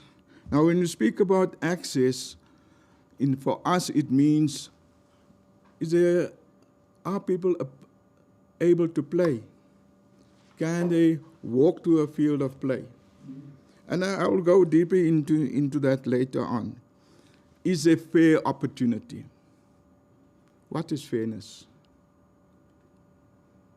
Right? Restoration of dignity, inclusion, it was mentioned before, and the whole issue of non-racialism. That are the constitutional demands that we need to speak to. Now, so we have developed our pipeline, and we say, you know, we get mass participation, so everybody can participate in the game. And Cricket South Africa had a program where they built 1,000 concrete pitches. And therefore, so you can introduce people to the game. However, that is not the be-all and end-all of the game. Why do you introduce them if they cannot become the best they can be? So we have developed what we call the pipeline and the athlete pathway to international participation. So that little blue block that we put on top and says, while we appreciate this pathway, that pathway must be informed by inclusion, fair opportunity. And we speak about quality of opportunity, and I'll speak more about that. Spoken about fairness. And speak about ethics. So what are those things? So if you want to be ethical, what you demand for yourself, you must equally demand for the person next to you. That's the issue. And we forget that matter. So I've spoken about people born in Sandton, and those born in Alex, because the means of living becomes important. So if you have disposable income, and that is what sport is about, right? So if you look at that, and you're born in Alex, what are your opportunities? What school do you attend? When you're born in Sandton, you can choose whether you go to government or private school. Now, again, when it comes to the constitutional promise, we are asking, what is our mandate? Yes, is to get people to participate in the game. Now, if you look at the cost of the game, the cost of equipment, the barrier to entry. Now, when we speak about a cricket facility, you have what we call the square that is made up of ornamental grass. You need a sports scientist, you need horticulturists to look after that square. Because ornamental grasses is simply this, that when you bowl a ball on a cricket pitch, it must bounce, you must be able to take the batsman's head off. However, when you play golf and you hit the ball must sit, it mustn't bounce. So those are the nuances. So where are we in terms of that access? So when we speak then about access and fair opportunity, we are saying, shouldn't we then build facilities in disadvantaged areas more than just concrete wickets? Because your means of living gives you that freedom of choice of options. Because if you have the freedom of choice and you can, hire a coach, go to special classes and training and after school, you will become better.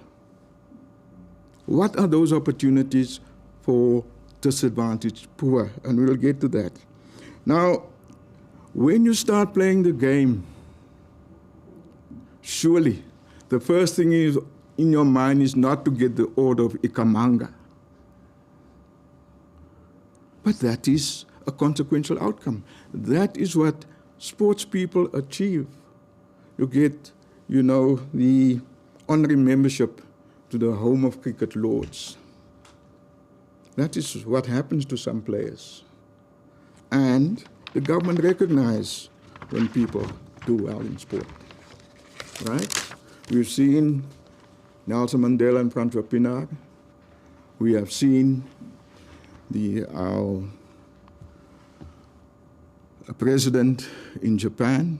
They are there because sports matters.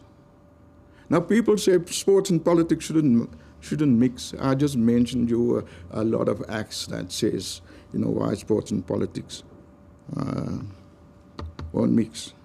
And therefore, I just want to take you to the background, and I quickly want to read what been stated. You know, everybody's speaking about the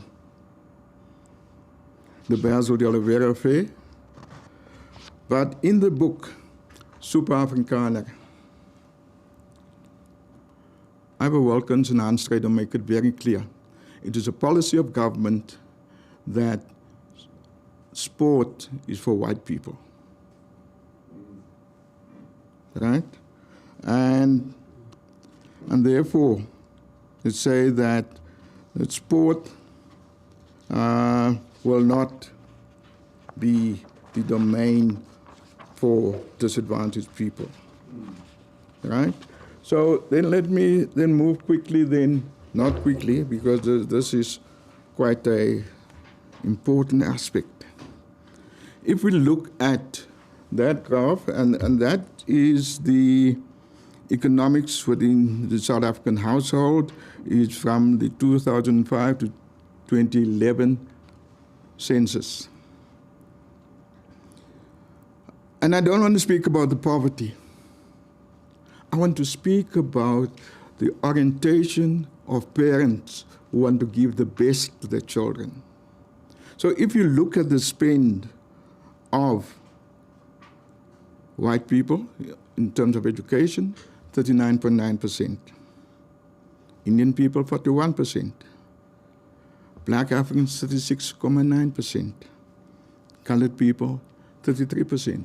Now, some of those parents can pay it without having to have a second income or moonlighting or working extra shifts. So the few people that come through the education process, through cricket, we must appreciate it will not be the bulk of the poor people, but those who made the effort and sweat and toil, that we must look after them. And that is the very important, the essence of our responsibility, because the current unemployment is 31%. In COVID, and if you take the discouraged job seekers, it goes beyond 40%. And that's our reality. But there are also our stakeholders in the game. If you look at the position or the conditions of our schools, we can see the issue of whether there are schools without water, electricity, sanitation, without boundary walls. And yes, we are saying there are 25,000 schools, but what is a school? And when you speak about a school, do you mention those schools who are platooning? When you have one building and there are two schools and two principals and two sets of staff, right? So those are the challenges that we have, and those are the things the Constitution recognizes. But that is not where we left it at Cricket South Africa. We've informed you about the 1,000 pitch project. And you know, to come from a disadvantaged background, you realize the importance of spatial justice. And you cannot have social justice without spatial justice. You can't have a community to flourish when they don't have the amenities to become the best that they can be. So those are the key things. And there we indicate, demonstrate, or put up some of the facilities that we put in 2003 legacy project. It was 25,000. We built about 34 facilities. Much of it were upgrades. And when you speak about spatial justice, you know, and I just want to share a story that I played cricket at the time of unity, whether it was, you know, dreaming or not, but in any case, we played amongst the best, Brett Schultz and Veenstra and others, and we had to play them in the Adcock. So they arrived there, the Adcock B, drove in, and they wanted to know, but where must we change? I said, you see, when you play at this field, you open your doors in your boot, and your girlfriend will most probably have to close your mirror, and you get dressed behind the car. The same year, PE Cricket Board decided, no, unless you have a clubhouse, you cannot play in the Premier League. I had to go to the meeting, I had to stop playing the game and said, you know what, this is not why we have unified. Right? We were sold the idea about being, you know, integrated, we will have opportunities and so forth. But if you are now saying that you were beneficiaries of municipal grant to build your own fields, and we, coming from a working background, must build our own field within 6 months, I said, you can keep your game, and we will walk out. The blacks will play on their own again. Well, that changed. But I just want to indicate that the first top left, you see there, is the Eastrust facility. A wonderful facility. And that is how we delivered it, with the garden and everything. Right? It had weddings and churches and so forth. They all use it. Now, this is the thing about facilities. Black people are very far from facilities. If you look at the Wanderers, because I was asked the question, but why don't black people come to the Wanderers and watch the cricket? I said, in the first place, was Wanderers built for black people? Because if it was, there would have been public transport. And you look at all these elite facilities, whether that is, Newland's got a railway line.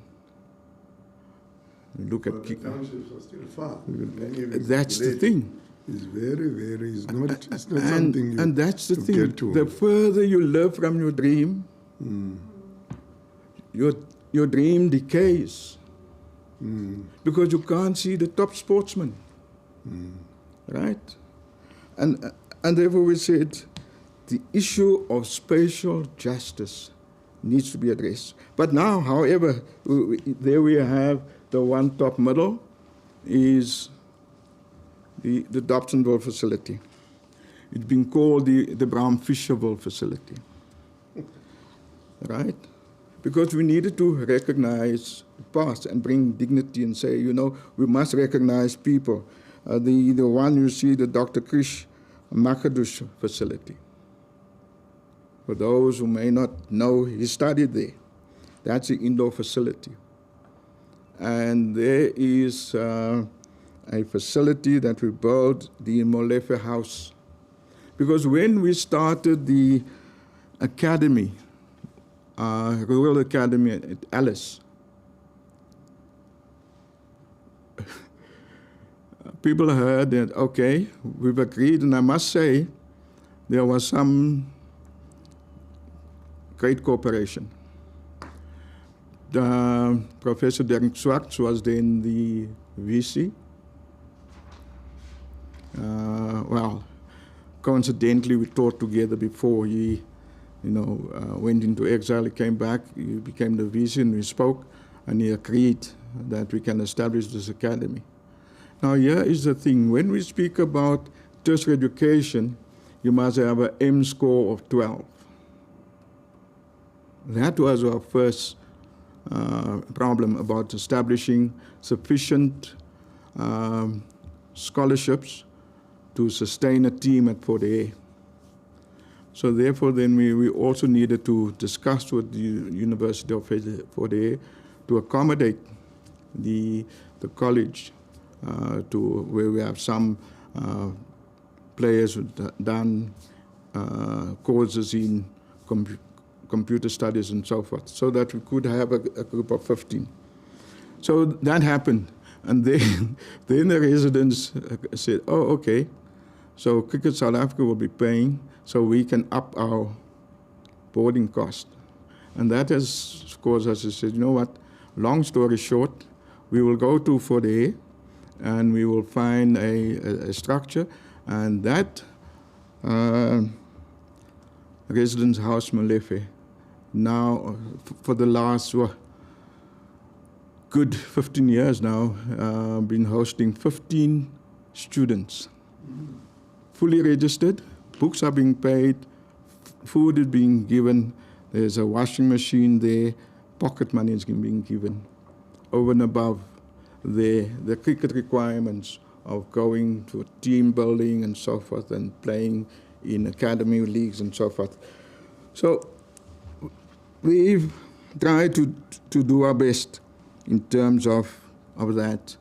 Outside of that, I can't obviously post all of the pictures. You've heard Dumile Mateza speaking about Gumbela Park.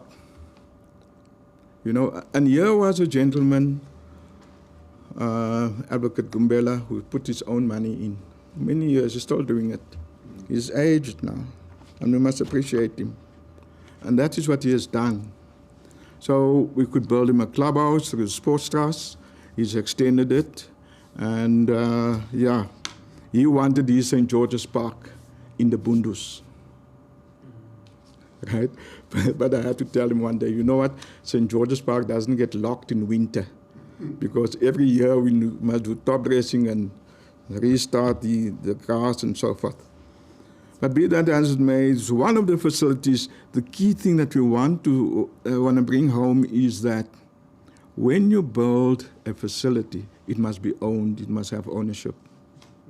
Because when you build for the community, you build for no one. No one sees the first broken window or the door that gets carried away and so forth. And when we speak about spatial justice, it's not only about facilities. It also comes down to the schools and what does it look like. It comes down to the micro environment of the change room of the team. Is there justice for everyone in the change room? That, to me, that is what spatial justice is. Do they embrace players that represent South Africa? And we must understand that we represent South Africa. You sing the anthem, you carry the flag. Some of them have it on the battle gear. And that is what governments do. Because sport is an important vehicle to indicate your ascendancy in a time of peace. And therefore, you'll find then that governments put money into building academies, hosting World Cups, hosting Olympics and so forth. But I don't want to belabor too much on that. And this slide in particular, you will see there's an aerial photo of Khayelitsha. That is where we've built an oval, right? Now, it was not built randomly. if you look at the diagram, you'll see that little green block just outside of the red, that is where the oval is. That green block should not be green. That is a swimming pool. And underneath that, or south of the swimming pool, there's an indoor facility. So we thought we'll contribute to the spatial justice concept, and say, let's build a sports precinct. Let's build a facility that will be transfunctional.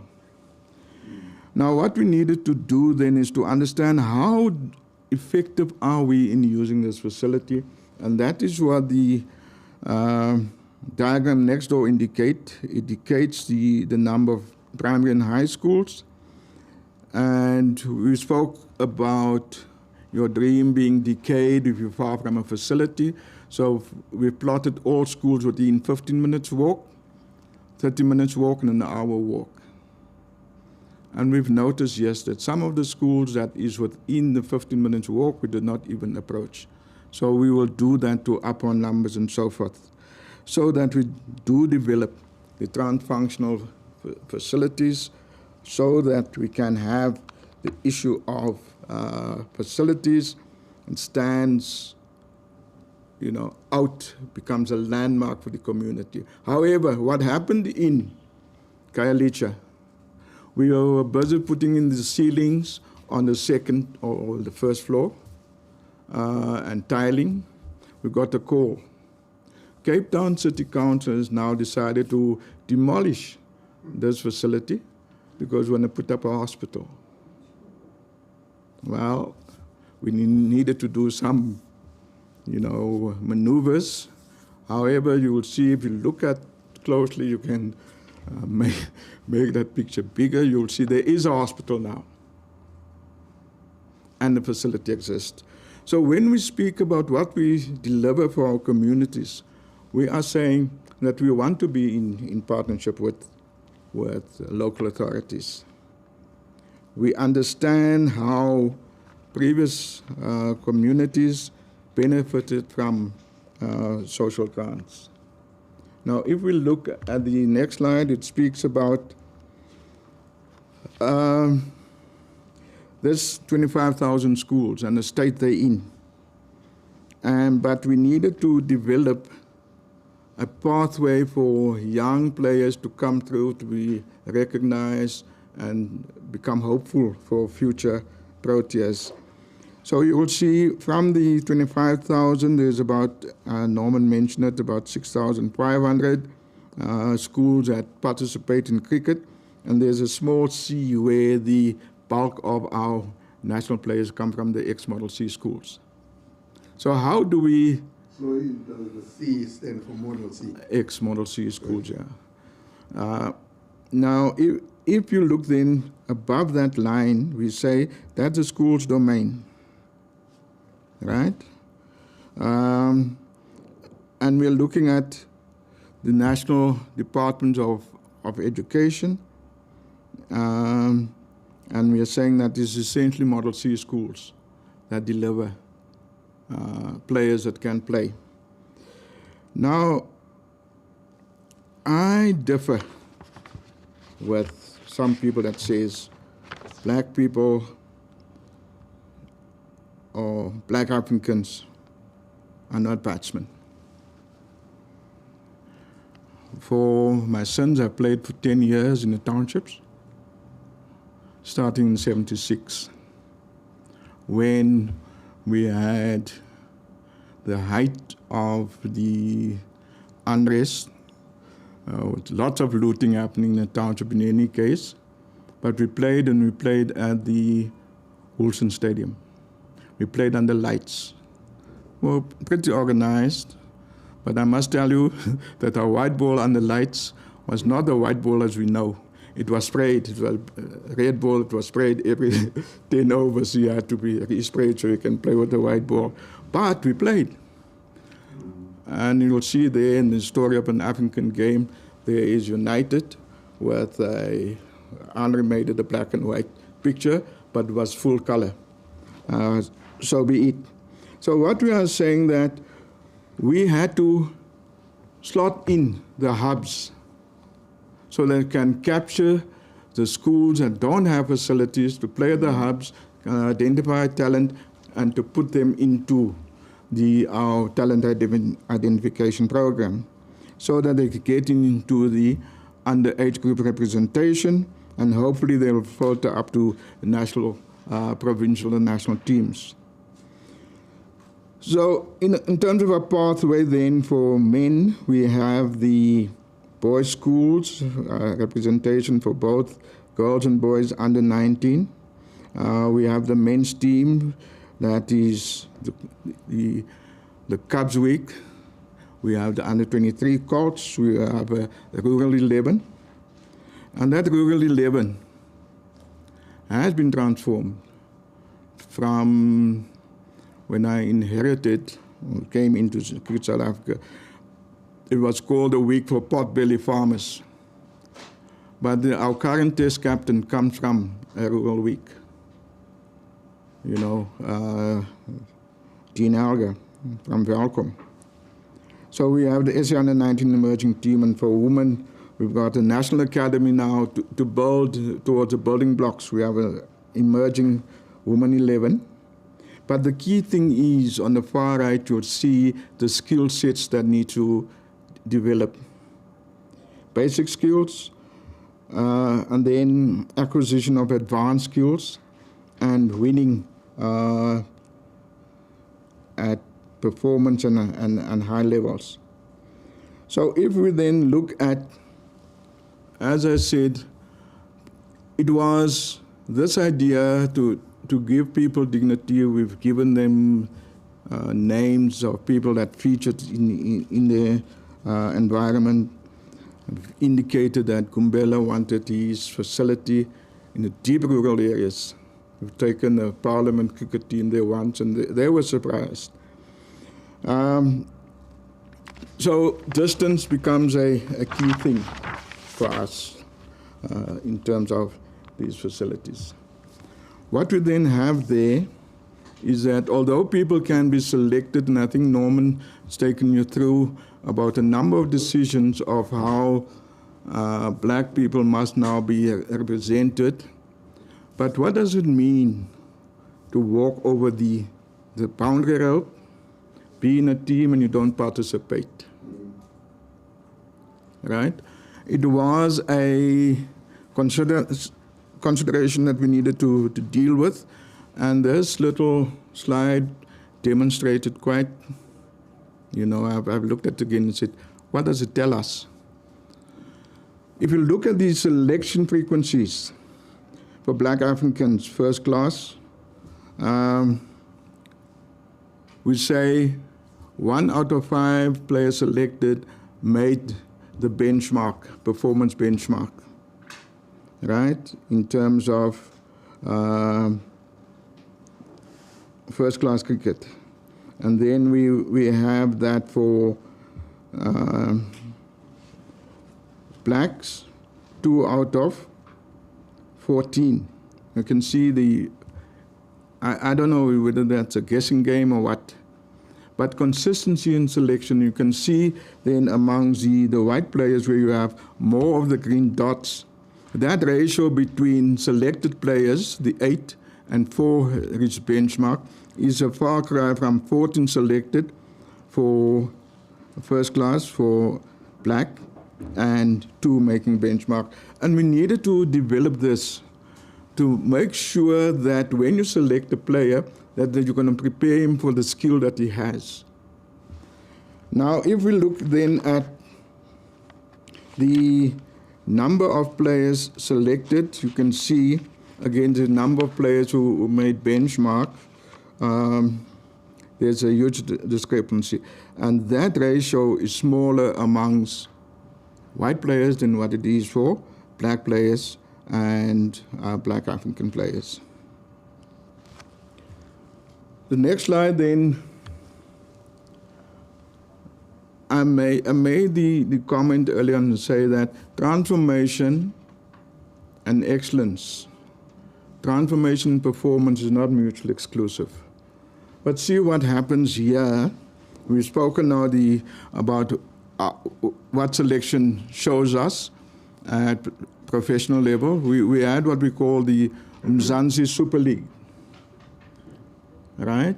So there, because we had overseas players participating, we needed to get the board to pass a resolution to work with a percentage out of 9 instead out of 10.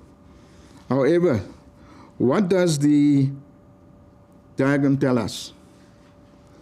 That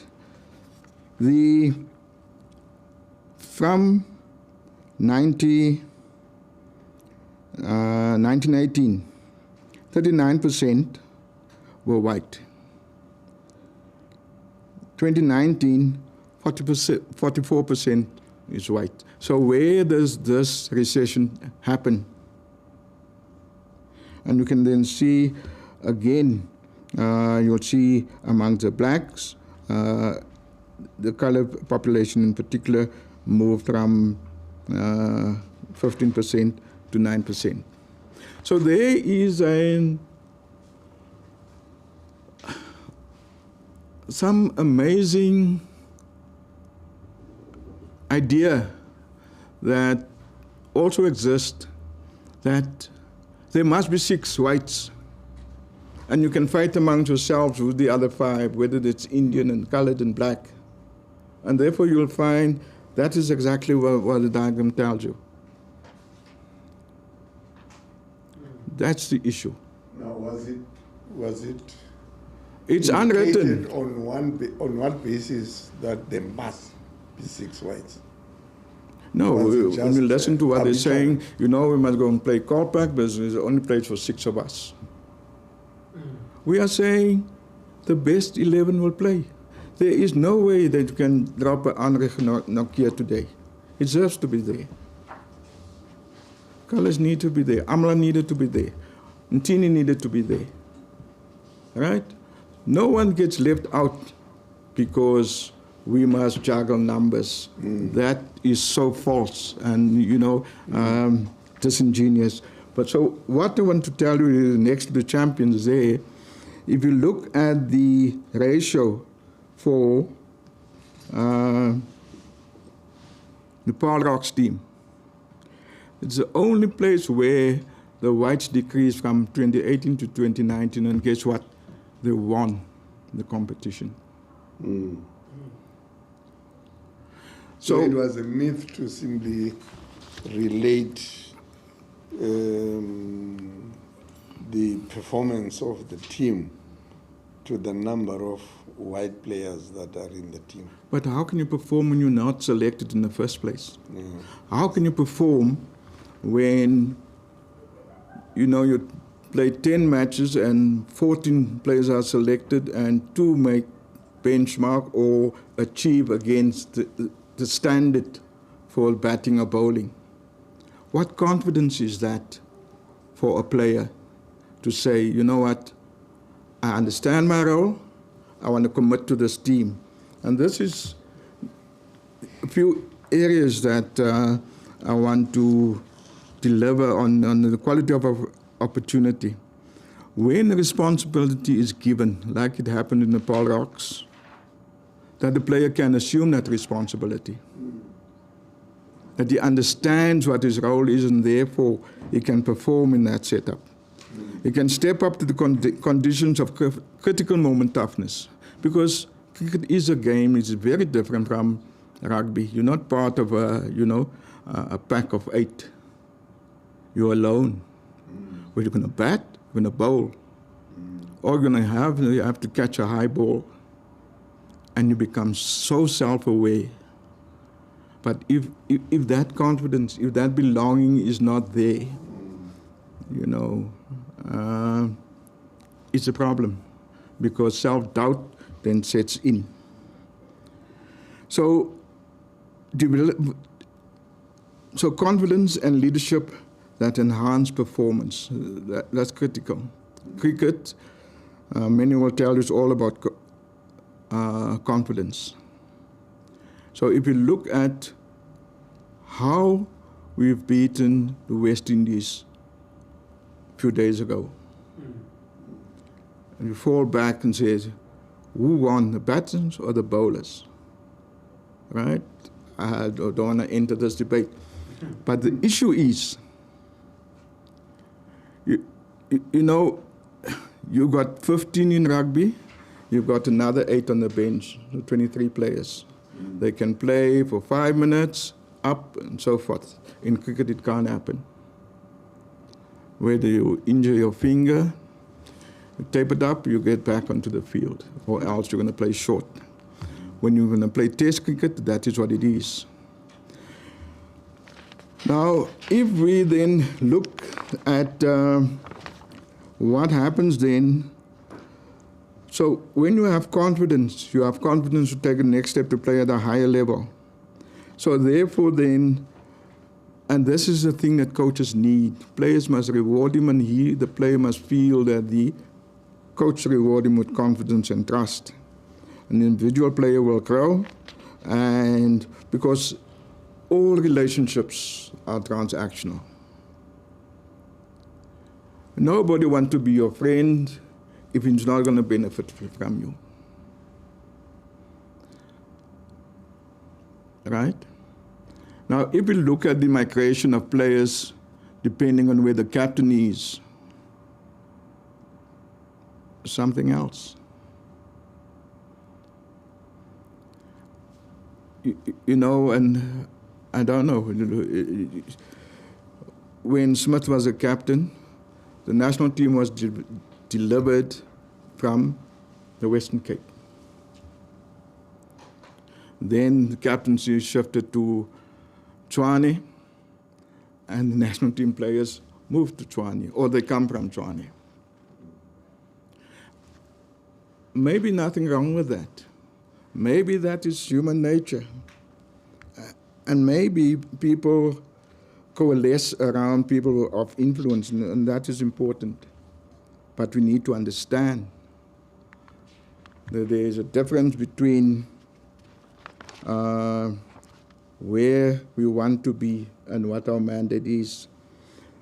Now, if we look then at the demographic selection, I don't know whether Norman has spoken to it, but he's spoken about the unity process. But the unity process was a different beast. Unity happened in 1991. Nelson Mandela got released. There was uproar in Kimberley. You know, there was then in Pietermaritzburg, I think Dumile, I never knew that he commentated at these sanction-busting tours, rebel tours, right? But having spoken to Krish Naidu, that was the General Secretary of NSC, he tells a very interesting story. What has happened? Because of the uprising and the public outcry of the insensitivity of people continuing as if nothing is happening in this country, that no one is asking for the release of Mandela, or Mandela is about to release, and you continue as if nothing has changed. And that is reflected then in a very hasty unity process that has left many, many question marks. And if you look then at the structural unity, and maybe, and that is filtered down into teams. That is how we're going to solve this problem on a multi-party, multi-racial, multinational approach, as if, you know, you cast our minds back, that is how Bantustans were established, right? So we'll have 2 Indians, colored, and 5 whites, and 5 blacks, and that is, so there's a number of conferences that, and in 1998, I was at the Department of Sports and Recreation, so I got invited because I was in the initial transformation team with headed by Professor Odendaal. So we needed to observe how they're going to deal with this aspect. And Jimmy Cook got up, he was the head of coaches. And there were many speakers before him, and they've agreed on the 50-50 thing. He's passing the mark well, this is the 50-50 conference. Our coaches going forward will be 50-50. But if you look at our teams, 1991 starting, and this is the thing, that cricket was almost then dependent.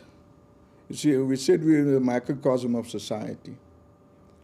The national team reflected a, by and large, white component of the team at Unity. And the only black person selected in that first 10 years was Omar Henry. I think that was also mentioned. So I mentioned there about the Vaal conference in 1998. And then we had Kwamaritani, where Gerald Majola became the CEO. And then there was the issue of neglect of black Africans. And if we're going to fast track, you'll see the 2002, 2004, 6 franchises were put together. And then we had the Nicholson inquiry in 2011. Then we had the 2013 Indaba, where we said we needed to move forward with the representation of black and black Africans in the team. And that is where the 2015 Indaba resolution was about having 6 players of color in the team. Now, the important thing there, you'll see I've indicate in the different blocks, the ICC World Cup, the T20, and so forth, and how that impacted the issue of selection, which I'll go into further. But the key thing is when we speak about a structural unity and democracy, it's a very, very interesting topic, this definition of democracy. In 96, you know, after we had our issues at University of the Western Cape, I came down, we got closed because it's, you know, agitators at the university, and they closed the university, and so we needed to come home. I got to to a cricket shop where I met Mrs. Majola, and I said, you know what? I've seen what is happening in PE. People have gone over to play normal sport. What cricket do you have in the township? She said, no, come over, we have this AGM. And Dan Kirker was the chair of the United Cricket Club. And we were supposed to have an AGM, shortest AGM I ever had. He said, you see, gentlemen, democracy is only about some friends voting for their own friends. This is how we're going to deal with this AGM. I am Dan Kirker, I'm your president. Silas Nkununu, he is your treasurer, Johnny Magatu is your secretary, and Kaya is your captain. Any problem, gentlemen? The key issue is, and I think I mentioned in my submission, the issue of a man in a mass approach. That whether you have democracy, where there is a majority vote, or whether there has been good and sound reasoning to bring you to a conclusion. And there is a difference. We miss the issue of reasoning when we come make certain decisions. And that very often happens, I think, when people are under pressure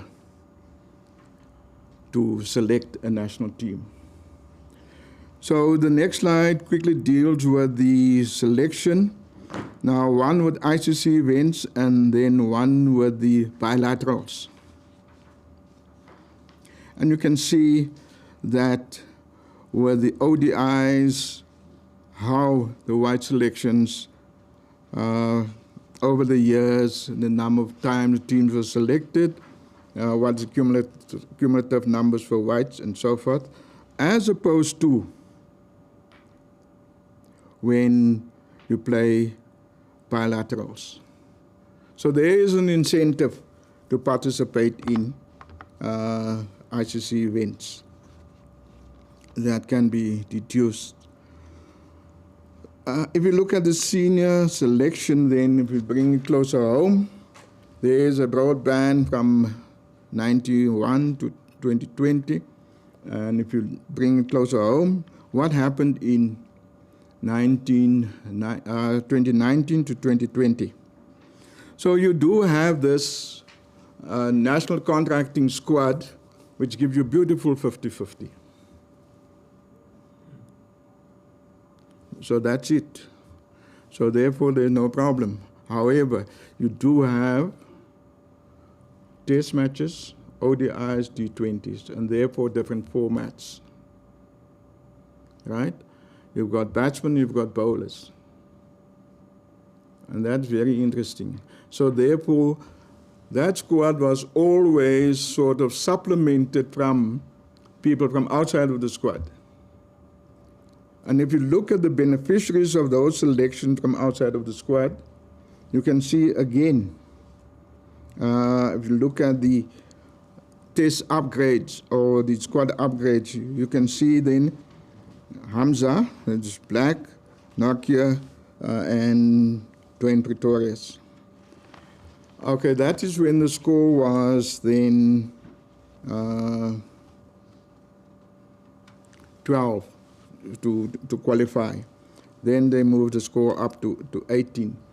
But the next slide, if we then look at the entire selection for that season, 2019 to 2020, you can see that the selection per race, the cumulative selections for black and white is there on the top slide.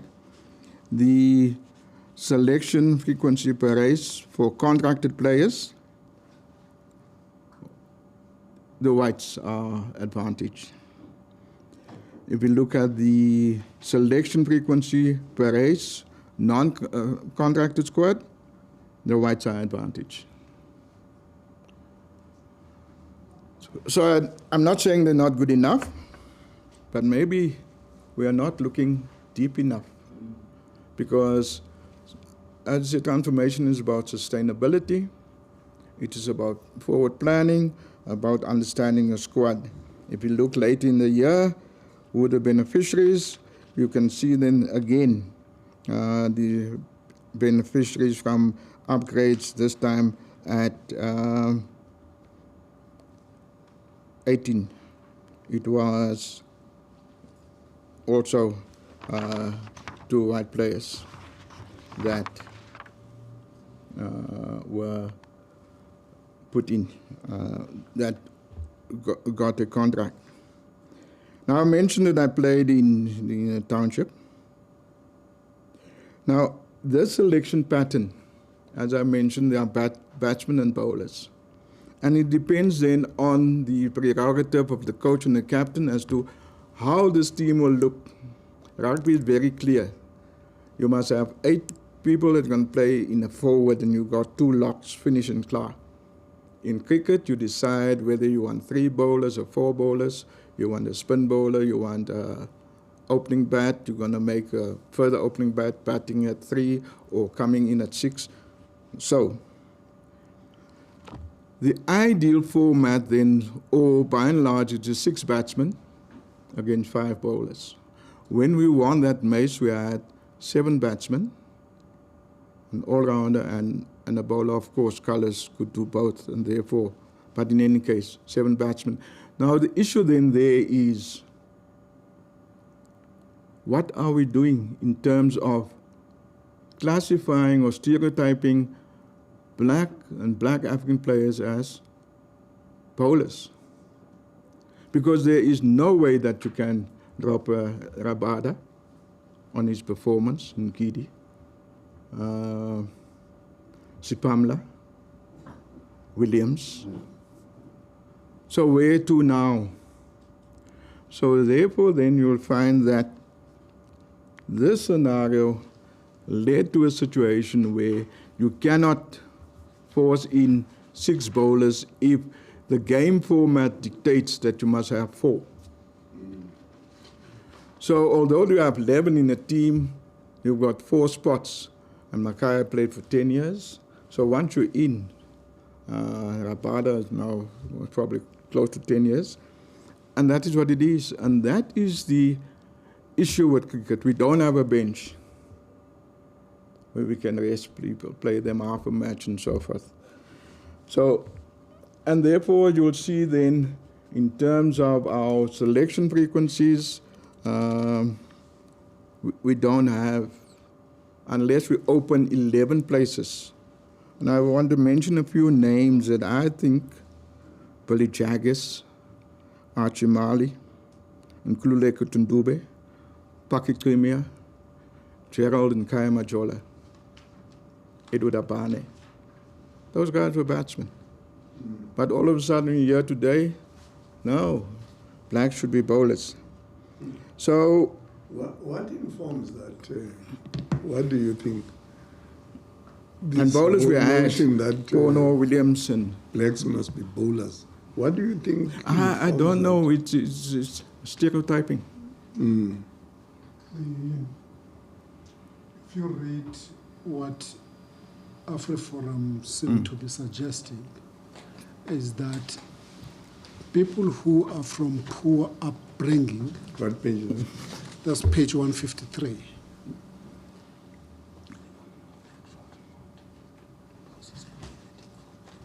Page 153 of this, Of the book. not, Okay. the page number 26, sorry, Thank you. 26. They are saying there's a link between a poor upbringing and diminished visual motor skills. And that you find amongst black people. And as a result, they can't be good batsmen. Yeah. They are quoting a certain Dr. Gray. Where he says, when we publish our findings. Yes. Okay. Yeah, you know, we must also look at who the researchers are. Quite important, because you have a hypothesis and a null hypothesis, and you find data to support your hypothesis. So maybe we must have another issue on that, because if you look at peripheral visioning, Makazolo Mpimpi, what? He said he had no hope to play in the Springboks because of that whole issue of distance decay that took away his dream. He's there in the rural areas. Rugby is being played, in the big cities. Where does who watches him? So we need to understand where the research is coming from. He further says, now here's the contradiction about the very black people, but simply because you are from a well-off family, says it is also noteworthy that the few black African children who come from comparatively wealthy homes produced results similar to that of their white counterparts. I don't want to mention names, but you can look at the team and they will tell you that those who play in our national team come from Model C schools, right? So they're in good schools. I've spoken about spatial justice. So why then do you find that people are sort of moved? If you look at contracting today, and I didn't want to belabor the issue, we've just gone through a process of professional contracting. It is as clear as mud that black Africans are contracted as bowlers.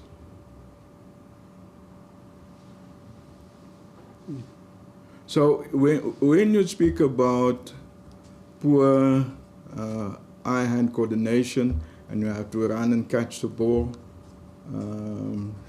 so they can't field either. Yes. So therefore they mustn't be in the team. So therefore we are saying blacks shouldn't be playing cricket. You know, that's the same thing that Iber Wilkins and Hans Stradum were saying. So therefore I spoke about the issue on the legacy, and I want to come back and close on those matters, on how the apartheid legacy has influenced the thinking of people. Because it's an issue of groupthink, where we have the sound reasoning is not part of it. So if we then, I'm looking at the woman. Now, if you look then at the woman and gender transformation and so forth, so women, 2001, they were an independent body. They were South African Women's Cricket Association, SOCA. They received a grant of 50,000 a year, 2001. We needed to change that.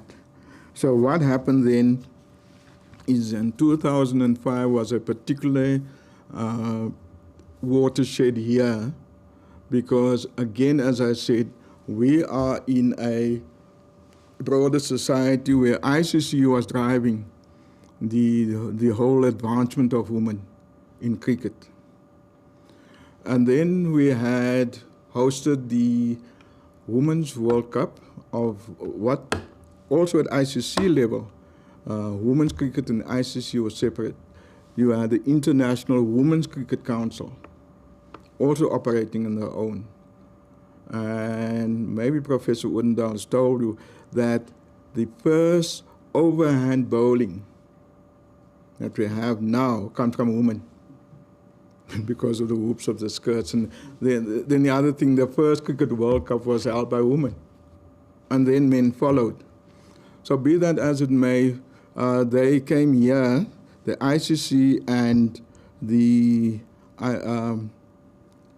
International Women's Cricket Council, and they met at a wonderful place called the Raadsaal in Pretoria. That is where they come to arrangement of integration. We've hosted that last tournament of the IWCC, and that is how they got integrated. And that is where Cricket South Africa also then integrated soccer into Cricket South Africa. So in 2011, because we needed to play, and we played 3 matches per year because we were dependent on the ICC. So to have your ODI status, you needed to play at least three matches, international matches a year. The issue with women, and it's not a cricket issue, right? If they wanted to go on tour, they needed to resign the job to go and come back. So we got the first 6 contracts, most probably in 2011 and 2015, all of them, or 15 of the squad is now where they had a stipend before, now they have a salary. So we've moved on that bit, but maybe more is to be done, and I'm sure Prof. Odendaal has spoken to that. Now, when we speak about selection, for me, and I also spoke about the archaeology of selection. You know, you need to dig deep and find out what's happening. Now, because professional sport is about a means of upward mobility. You tell me any professional player, and I don't want to mention names anymore, but I needed to tell someone, you know what, this COVID, when we play sport, it's the job of the professional athlete, right? So when Vuyani Bungu gets into the boxing ring and he gets hit, it's because he's going to get money after that. So that is professionalism. And we saw Moneyman, Mayweather. Mayweather. Yeah, you know, there's money in the game.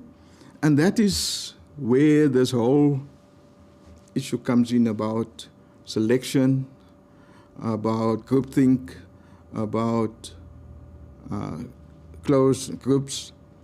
So there's a means of upward mobility. It provides economic resources. Go look at the players that played a few years international cricket and ask how their lives has changed. But it also challenges the balance between power relations and marginalization. Right? So if you're in the group, I think Tumle said how some eat together and others eat and so forth. But we've heard the cries of some. It's not good to be on the margins because it reinforces discrimination and marginal positions. It advances, therefore, then people in powerful positions and neglects those in the margins, right? And if you look at all those, you go to the West Indies and find out those players that played here in the Rebel Tour where they are. What has happened to social drift? Right? So we've tried to also deal with this matter when we set up an arrangement. We're most probably the only federation that signed with UNISA, an arrangement where as people go through the professional career, they can also advance their career post-cricket so that they can transition out of the game with gainful income. That process has now been taken over and Saka is now looking after that. So what we do then require is public spirit and justice. And, you know, as I said, it is either about groupthink that maximize self-interest, or we have sound reasoning and understand why it is important for us to get black African batsmen.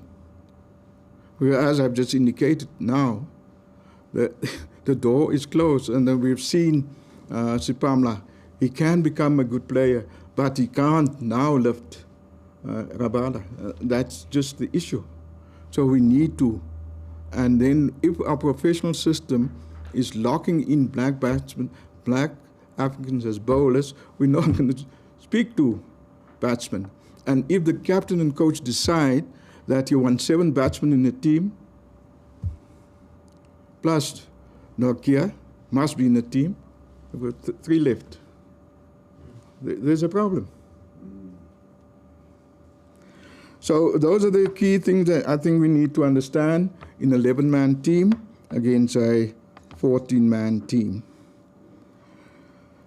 So I had engagements with the coach, and we've spoken to the slide. We were saying what we need to is to understand your game plan. So, and nobody says you must be in the national team because someone has written on a piece of paper that 3 black Africans must play. We said, no, that is a target, and that's the difference between a target and a quota. If nothing is measured, what you can't measure, you can't manage. So we need to manage downward into the system. And therefore we're saying under high performance that you must understand what the coach wants, and you need to broaden their pool of skills in that high performance program so that they can understand what it is for a team to win, and so that the succession of winning repeats itself. And then therefore then, as I said, the key thing for us we've tried, we've done things, and as I mentioned, in terms of our arrangement with UNISA, our arrangement with the Department of Sports, Department of Education, where we've signed an agreement that we will use their teachers as coaches and so forth. But here's another thing, that teachers cannot become coaches because they can't have an income outside of their teaching salary. That you do have an issue around no-fee schools, right? Because all the funding that comes from the department must be spent in the classroom. And that brings me to my opening statement and say, there are impediments to Cricket South Africa to deliver on the expected mandate of a national federation. And therefore, when we were with the EPG, and I think Dumisa said that, so I'm comfortable in repeating what he's saying, that we've met those EPG requirements for the last 3 years, ever since Mbalula stopped us in 2015, right? But the issue is, people look at your shop window, they look at the national team, and therefore we need to unblock that pathway that I've referred to earlier on. So in terms of us that need assistance to develop this spatial justice, we need to have a CSA funding proposal to support in-depth transformation process to be undertaken. Now there is one thing, and we've heard about the departments, and Dumile has spoken about the long history of the location of school sport. Is it with the Department of Sport, or is it with education? And that debate is ongoing. We try to help, but yeah, to give effect to the operation agreement between CSA, Sport and Recreation, and Department of Basic Education. Facilitation process of where we maintain facilities in disadvantaged areas. Now, facilities is a very strange phenomenon. I've shown you the facilities in Khayelitsha. We built a similar facility in Tabong, a similar setup. It disappeared, brick by brick. So if we go to Welkom, the urban planner merely said, you know what, this is a nice open space, we need to make money in the city, we're going to build a casino. So we're going to take your cricket facility, it's now a casino. I said, okay, then give us the equipment. They said, no, the equipment belongs to the council, we couldn't get the equipment. That facility was moved to a school. And those are the things we have mentioned what happened in Khayelitsha, where City Council just decided differently. They want to break down the facility. Support the plan for facilities, access and redress. There is some light at the end of the tunnel. In Nelson Mandela Bay, they've approached EP Cricket to assist with the maintenance. Similarly, in Boland, there are about 3 local municipalities that approach Boland Cricket.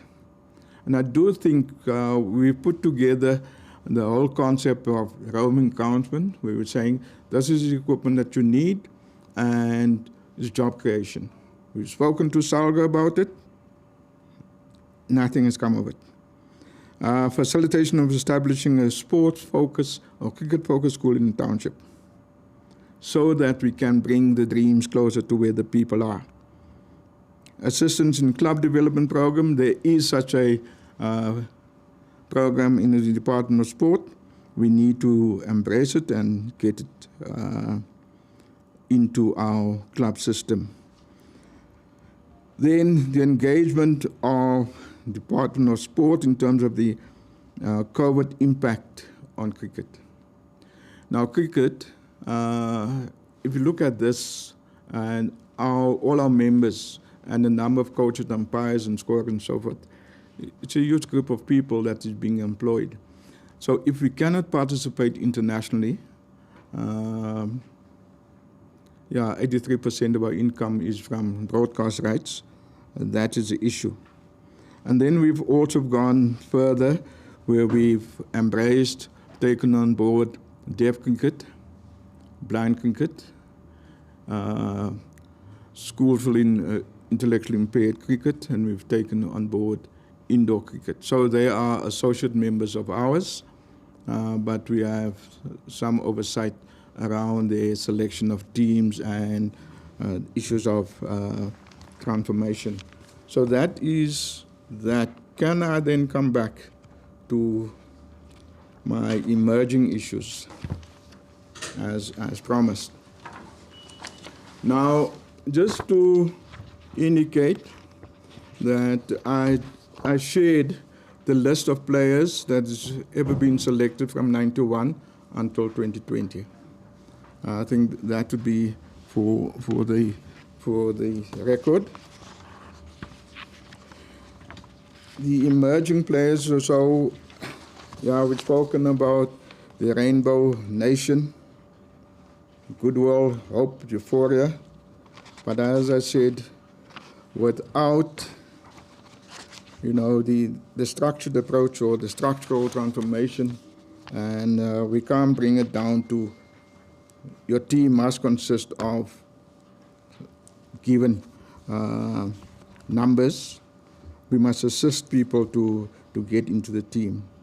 The emerging issues, Krish Naidu, General Secretary, as I said, the beginning of negotiations in South Africa started when the rebel tours was put to a halt. So Naidu stated 26 January was the first punch that spelled the knockout blow for the gutting tour and the beginning of negotiations for a new South Africa. Gutting needed to go home so that the unrest can be managed in South Africa so that the negotiation could happen. The talks on CODESA. So the influence of Black Lives Matter serves as a public acknowledgement of the existence of a crisis in South Africa. There is always a trigger event that gives rise to events taking place.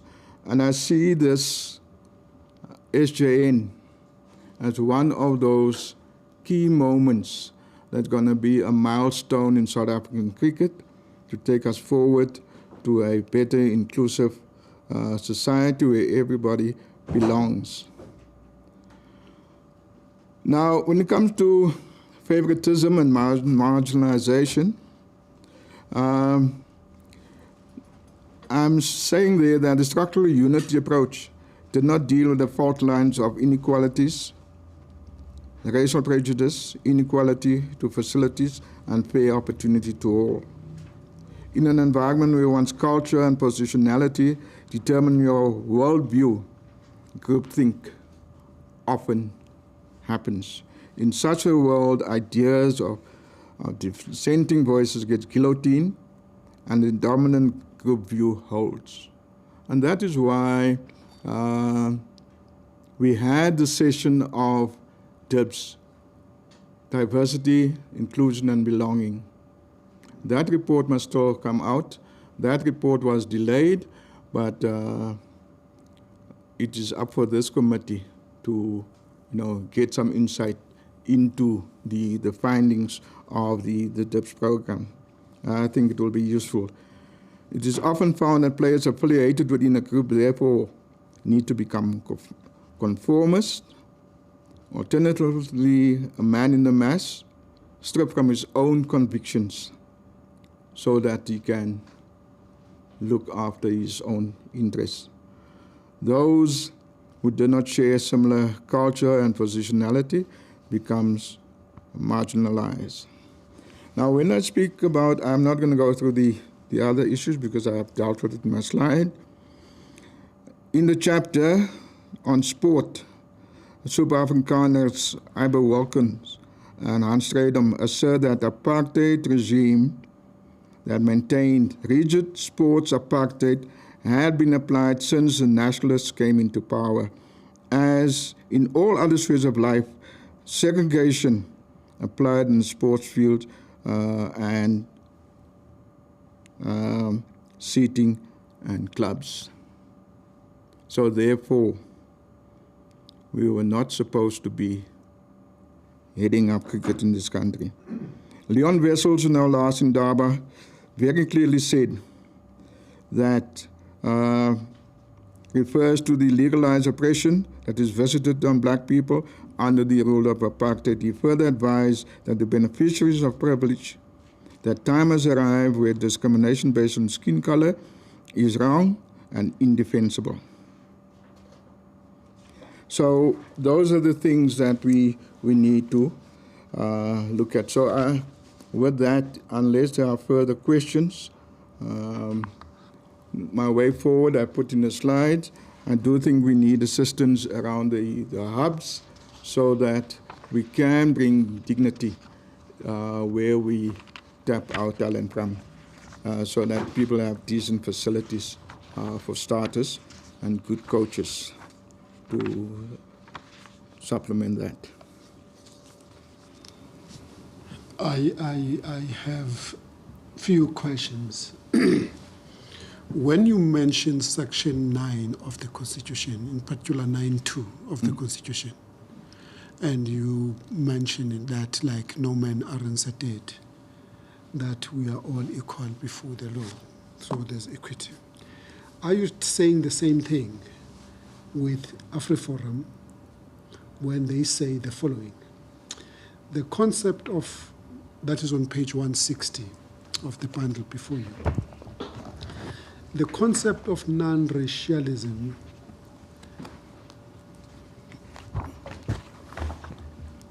is a principle enshrined Excuse me, sir. Page 160. 160, yes. 161. 160. It's 160 under non-racialism. Or you all... Oh. You might be having a different file. I have, yeah. No, it's a different file. Sorry.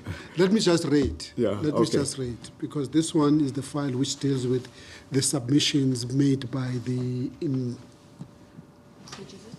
No, is there a submission? Yeah. Yes, but here, this part. This letter from the lawyers. Yes. In fact, it's a letter from their lawyers trying to indicate. So that one is not in front of you, but this is what they say. Letter from? From Hatterspears Incorporated. It's written on behalf of Afriforum. In fact, they're attaching the research that Afriforum made. Okay. But they say the following. Non-racialism, the concept of non-racialism is a principle enshrined in the South African Constitution. Broadly, race should not and may not be a basis of discrimination against or affording privilege to any person or group of persons. As such, CSA will recognize the primary importance of the principle of there's a problem there. Principle of in-team selection and all other aspects of its activities in sponsoring cricket. They then go further and say in their proposal, before proposal, under its own constitution, CSA should therefore not treat individuals of different races differently. For that reason alone, the importance of this principle, given South African history, cannot be overemphasized. Discriminatory treatment at the hands of the apartheid state led to the systematic denial of rights. The CSA's constitutional prohibition on racial discrimination should protect all those in South Africa, in equal measures. They are saying we have a constitution which sees all of us being equal before anything else. We are all just the same. We are equal. And therefore, there is no space in this country to look at the race of a person for you to consider, in particular in sport. So I just want to see your comment whether when you refer to the Constitution, Section 9.2, 9.2. is it the same understanding that the Afriforum they No, have? because 9.2 speaks about redress Yes. and particularly recognizing the people and categories of persons previously disadvantaged. So 9.2 is very clear that although we won't we pursue the issue of non-racialism, it is not achievable unless we are all at the same starting line. That we've dealt with the inequities, right? And that we've given people opportunity to become the best they can be where they are. So that we, as long as we need to migrate people out of the township to become a Springbok, to become a national player, we can't speak about redress and equity. Now, the submission that have been made by Advocate Arendse, Norman Arendse, SC, one of the issues that is mentioning in his submission is the following, that there are 14 affiliates that are members of CSA. Yeah. But what I did not see is the two other associates, which is your Limpopo and Mpumalanga. They are associate, as I understand. But here's the point that I'm trying to make. In that submission, he indicates that those 14 associates are independent and autonomous, and they've got their own constitution. When you are dealing with the impediments that militates against CSA to fulfill its mandate to redress the inequalities, don't you think that those affiliates that have their own independent constitution, they have their own selection committee, and they use their own selection criteria, does it not also one of the impediments? Obviously, it would be, and that is why there was a drive for all members to align their constitutions with that of CSA, so that we can pursue as a national federation. We're not a federation in this office. That when we speak for our members. And wherever those members are in 52 districts, I think we must have a similar pathway of dealing with the inequalities. And similarly, that if we make an approach, and then we must also recognize people in the worst off position, as I said, according to Professor Stephen Friedman. That is what fairness is. That we need to deal, and most probably that's the issue, that we are too egalitarian. And I think Dumile has spoken about the issues of Transkei. And yes, I can speak about Transkei because we built the Kaya Majola Oval in Hudson Park. Now again, the very same thing, while we're trying to create a better environment, we're battling to get the lease because we believe that that space is also being recognized or delineated to become a shopping complex. And those are the issues, and we cannot deal with the issues of inequality as a national federation. We need to sit down and say, these are the impediments. how do we all contribute as a collective? We need collective action for the environment that we're finding ourselves in. Lastly, then, from my side, CSA is a member or an affiliate of ICC. Yes. And one of the ICC is well, that's what happened internationally, sports internationally. They don't want, these international bodies don't want the involvement of government in sports.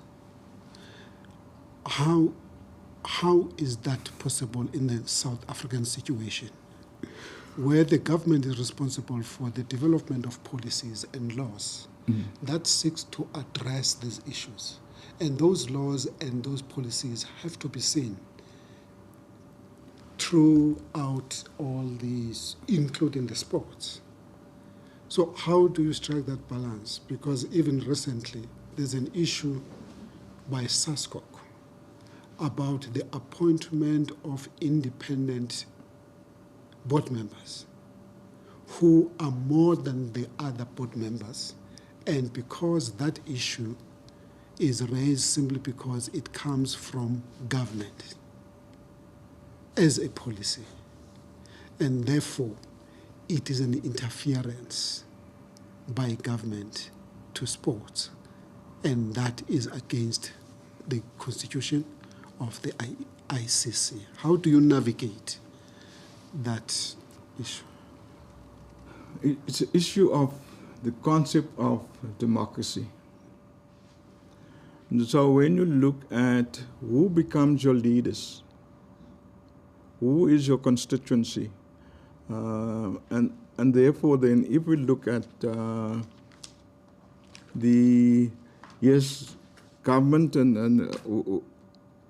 and the issue of taking the decisions on behalf of sport has started off, as we all know, clubs, and many clubs are run by families, and they grow and they coalesce and they form unions. So very much then a civic arrangement. So therefore people elect the leaders, like political parties elect the leaders, and the provincial and local councils. And therefore, if we look then at the issue of the representation on the board, I think the minister made it very clear that it was about the issue of good governance. So I mentioned earlier on decision making, whether that is a democracy without sound reasoning. And I think there was the gap between sound reasoning and democracy. And I think Norman has also indicated that 2011, democracy has dictated that a certain decision is taken, that the Nicholson arrangement is not acceptable. And then when it comes to this arrangement where he had experience, where people again vote on the issue of majority votes or sound reasoning. And I think that is something that the member councils then should have taken up with the minister and explained to him how they got to some decisions. The minister has clearly seen that the reasons were not sound. And maybe, again, it was this groupthink. And that snowballs, and before you know it, that's a decision of the board. But it will always be a contested terrain, because that is how democracy is, and that is how democracy reinvents itself going forward.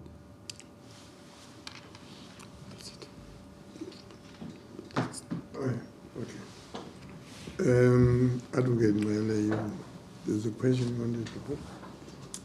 Yes, Mr. Jordaan, I just want to speak on the issues raised from the women cricketers' perspective. So tomorrow we have Ms. Zola Tamai, who will be addressing us I believe that she was the woman pro-tem manager between 2004 and 2009. Correct. So in her submissions, which she will obviously relay tomorrow as well, but in terms of her written submission, she states that there was no salary or remuneration for playing for your country, other than meal allowance during tour, for women cricketers. And she says that before her time as a manager, which is prior to 2004, women would pay for their own tour fees as they wanted to be part of the national team.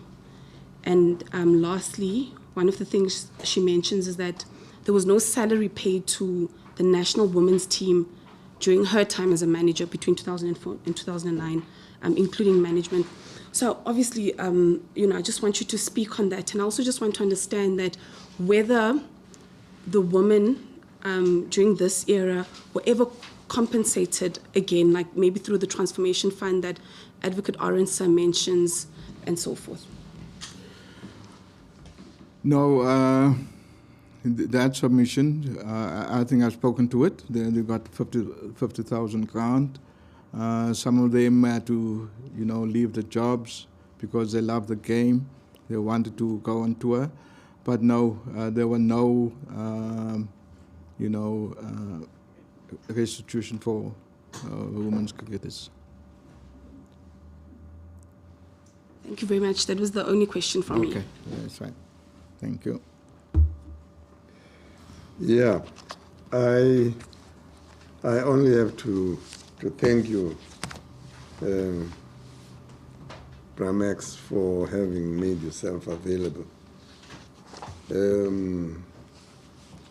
Your input has been very, very informative. In fact, it dovetails well with the inputs from Norman Arendse, as well as the inputs from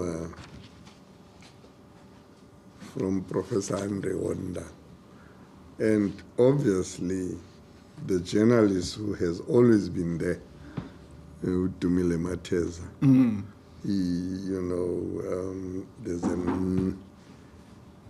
what one can call a complementarity that is painting this picture.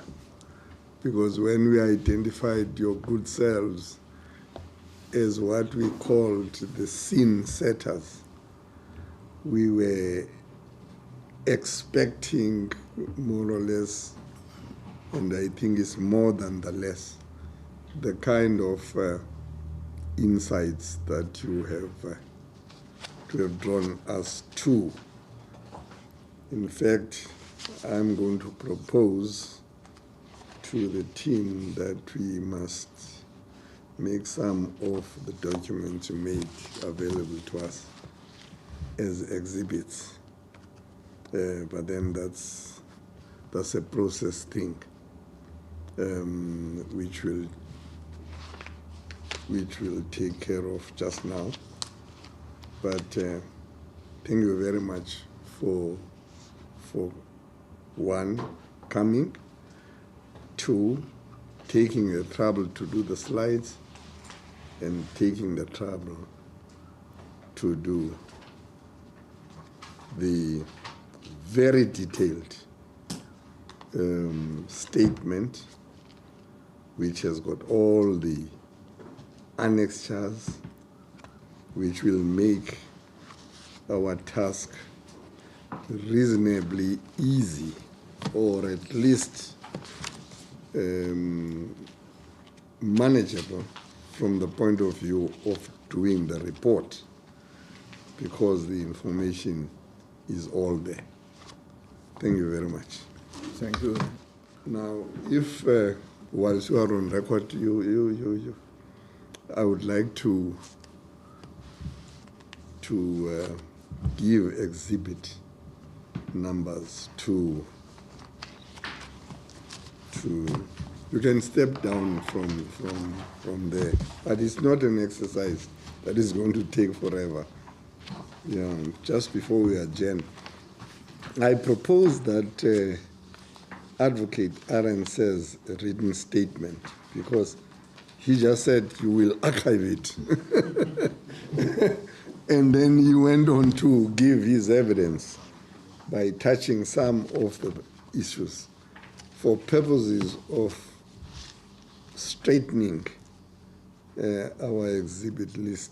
I propose that the written statement by Advocate Arendse should be Exhibit D, because I think we had Exhibit M to Exhibit F. And even though Bramex spoke largely to his own slide, but I think it will make our task also easier if we can always go back to it. So the slide by Bramex, presentation to social justice and nation building hearing, 10th of July 2021. I propose that we give that exhibit number E. Sorry, the cricket bet which was held up yesterday was Exhibit D. Was it? Yes, it was Exhibit D. That Okay. cricket bet. Oh, yeah. You see, that's what comes with the problem of appropriating exhibits. Simply because. So Mr. Arendse's statement will be E, and Bramex's slide will be F, and Bramex's presentation will be Exhibit G. That is the one that has got introduction, the consideration of independence, all of that will be Exhibit G.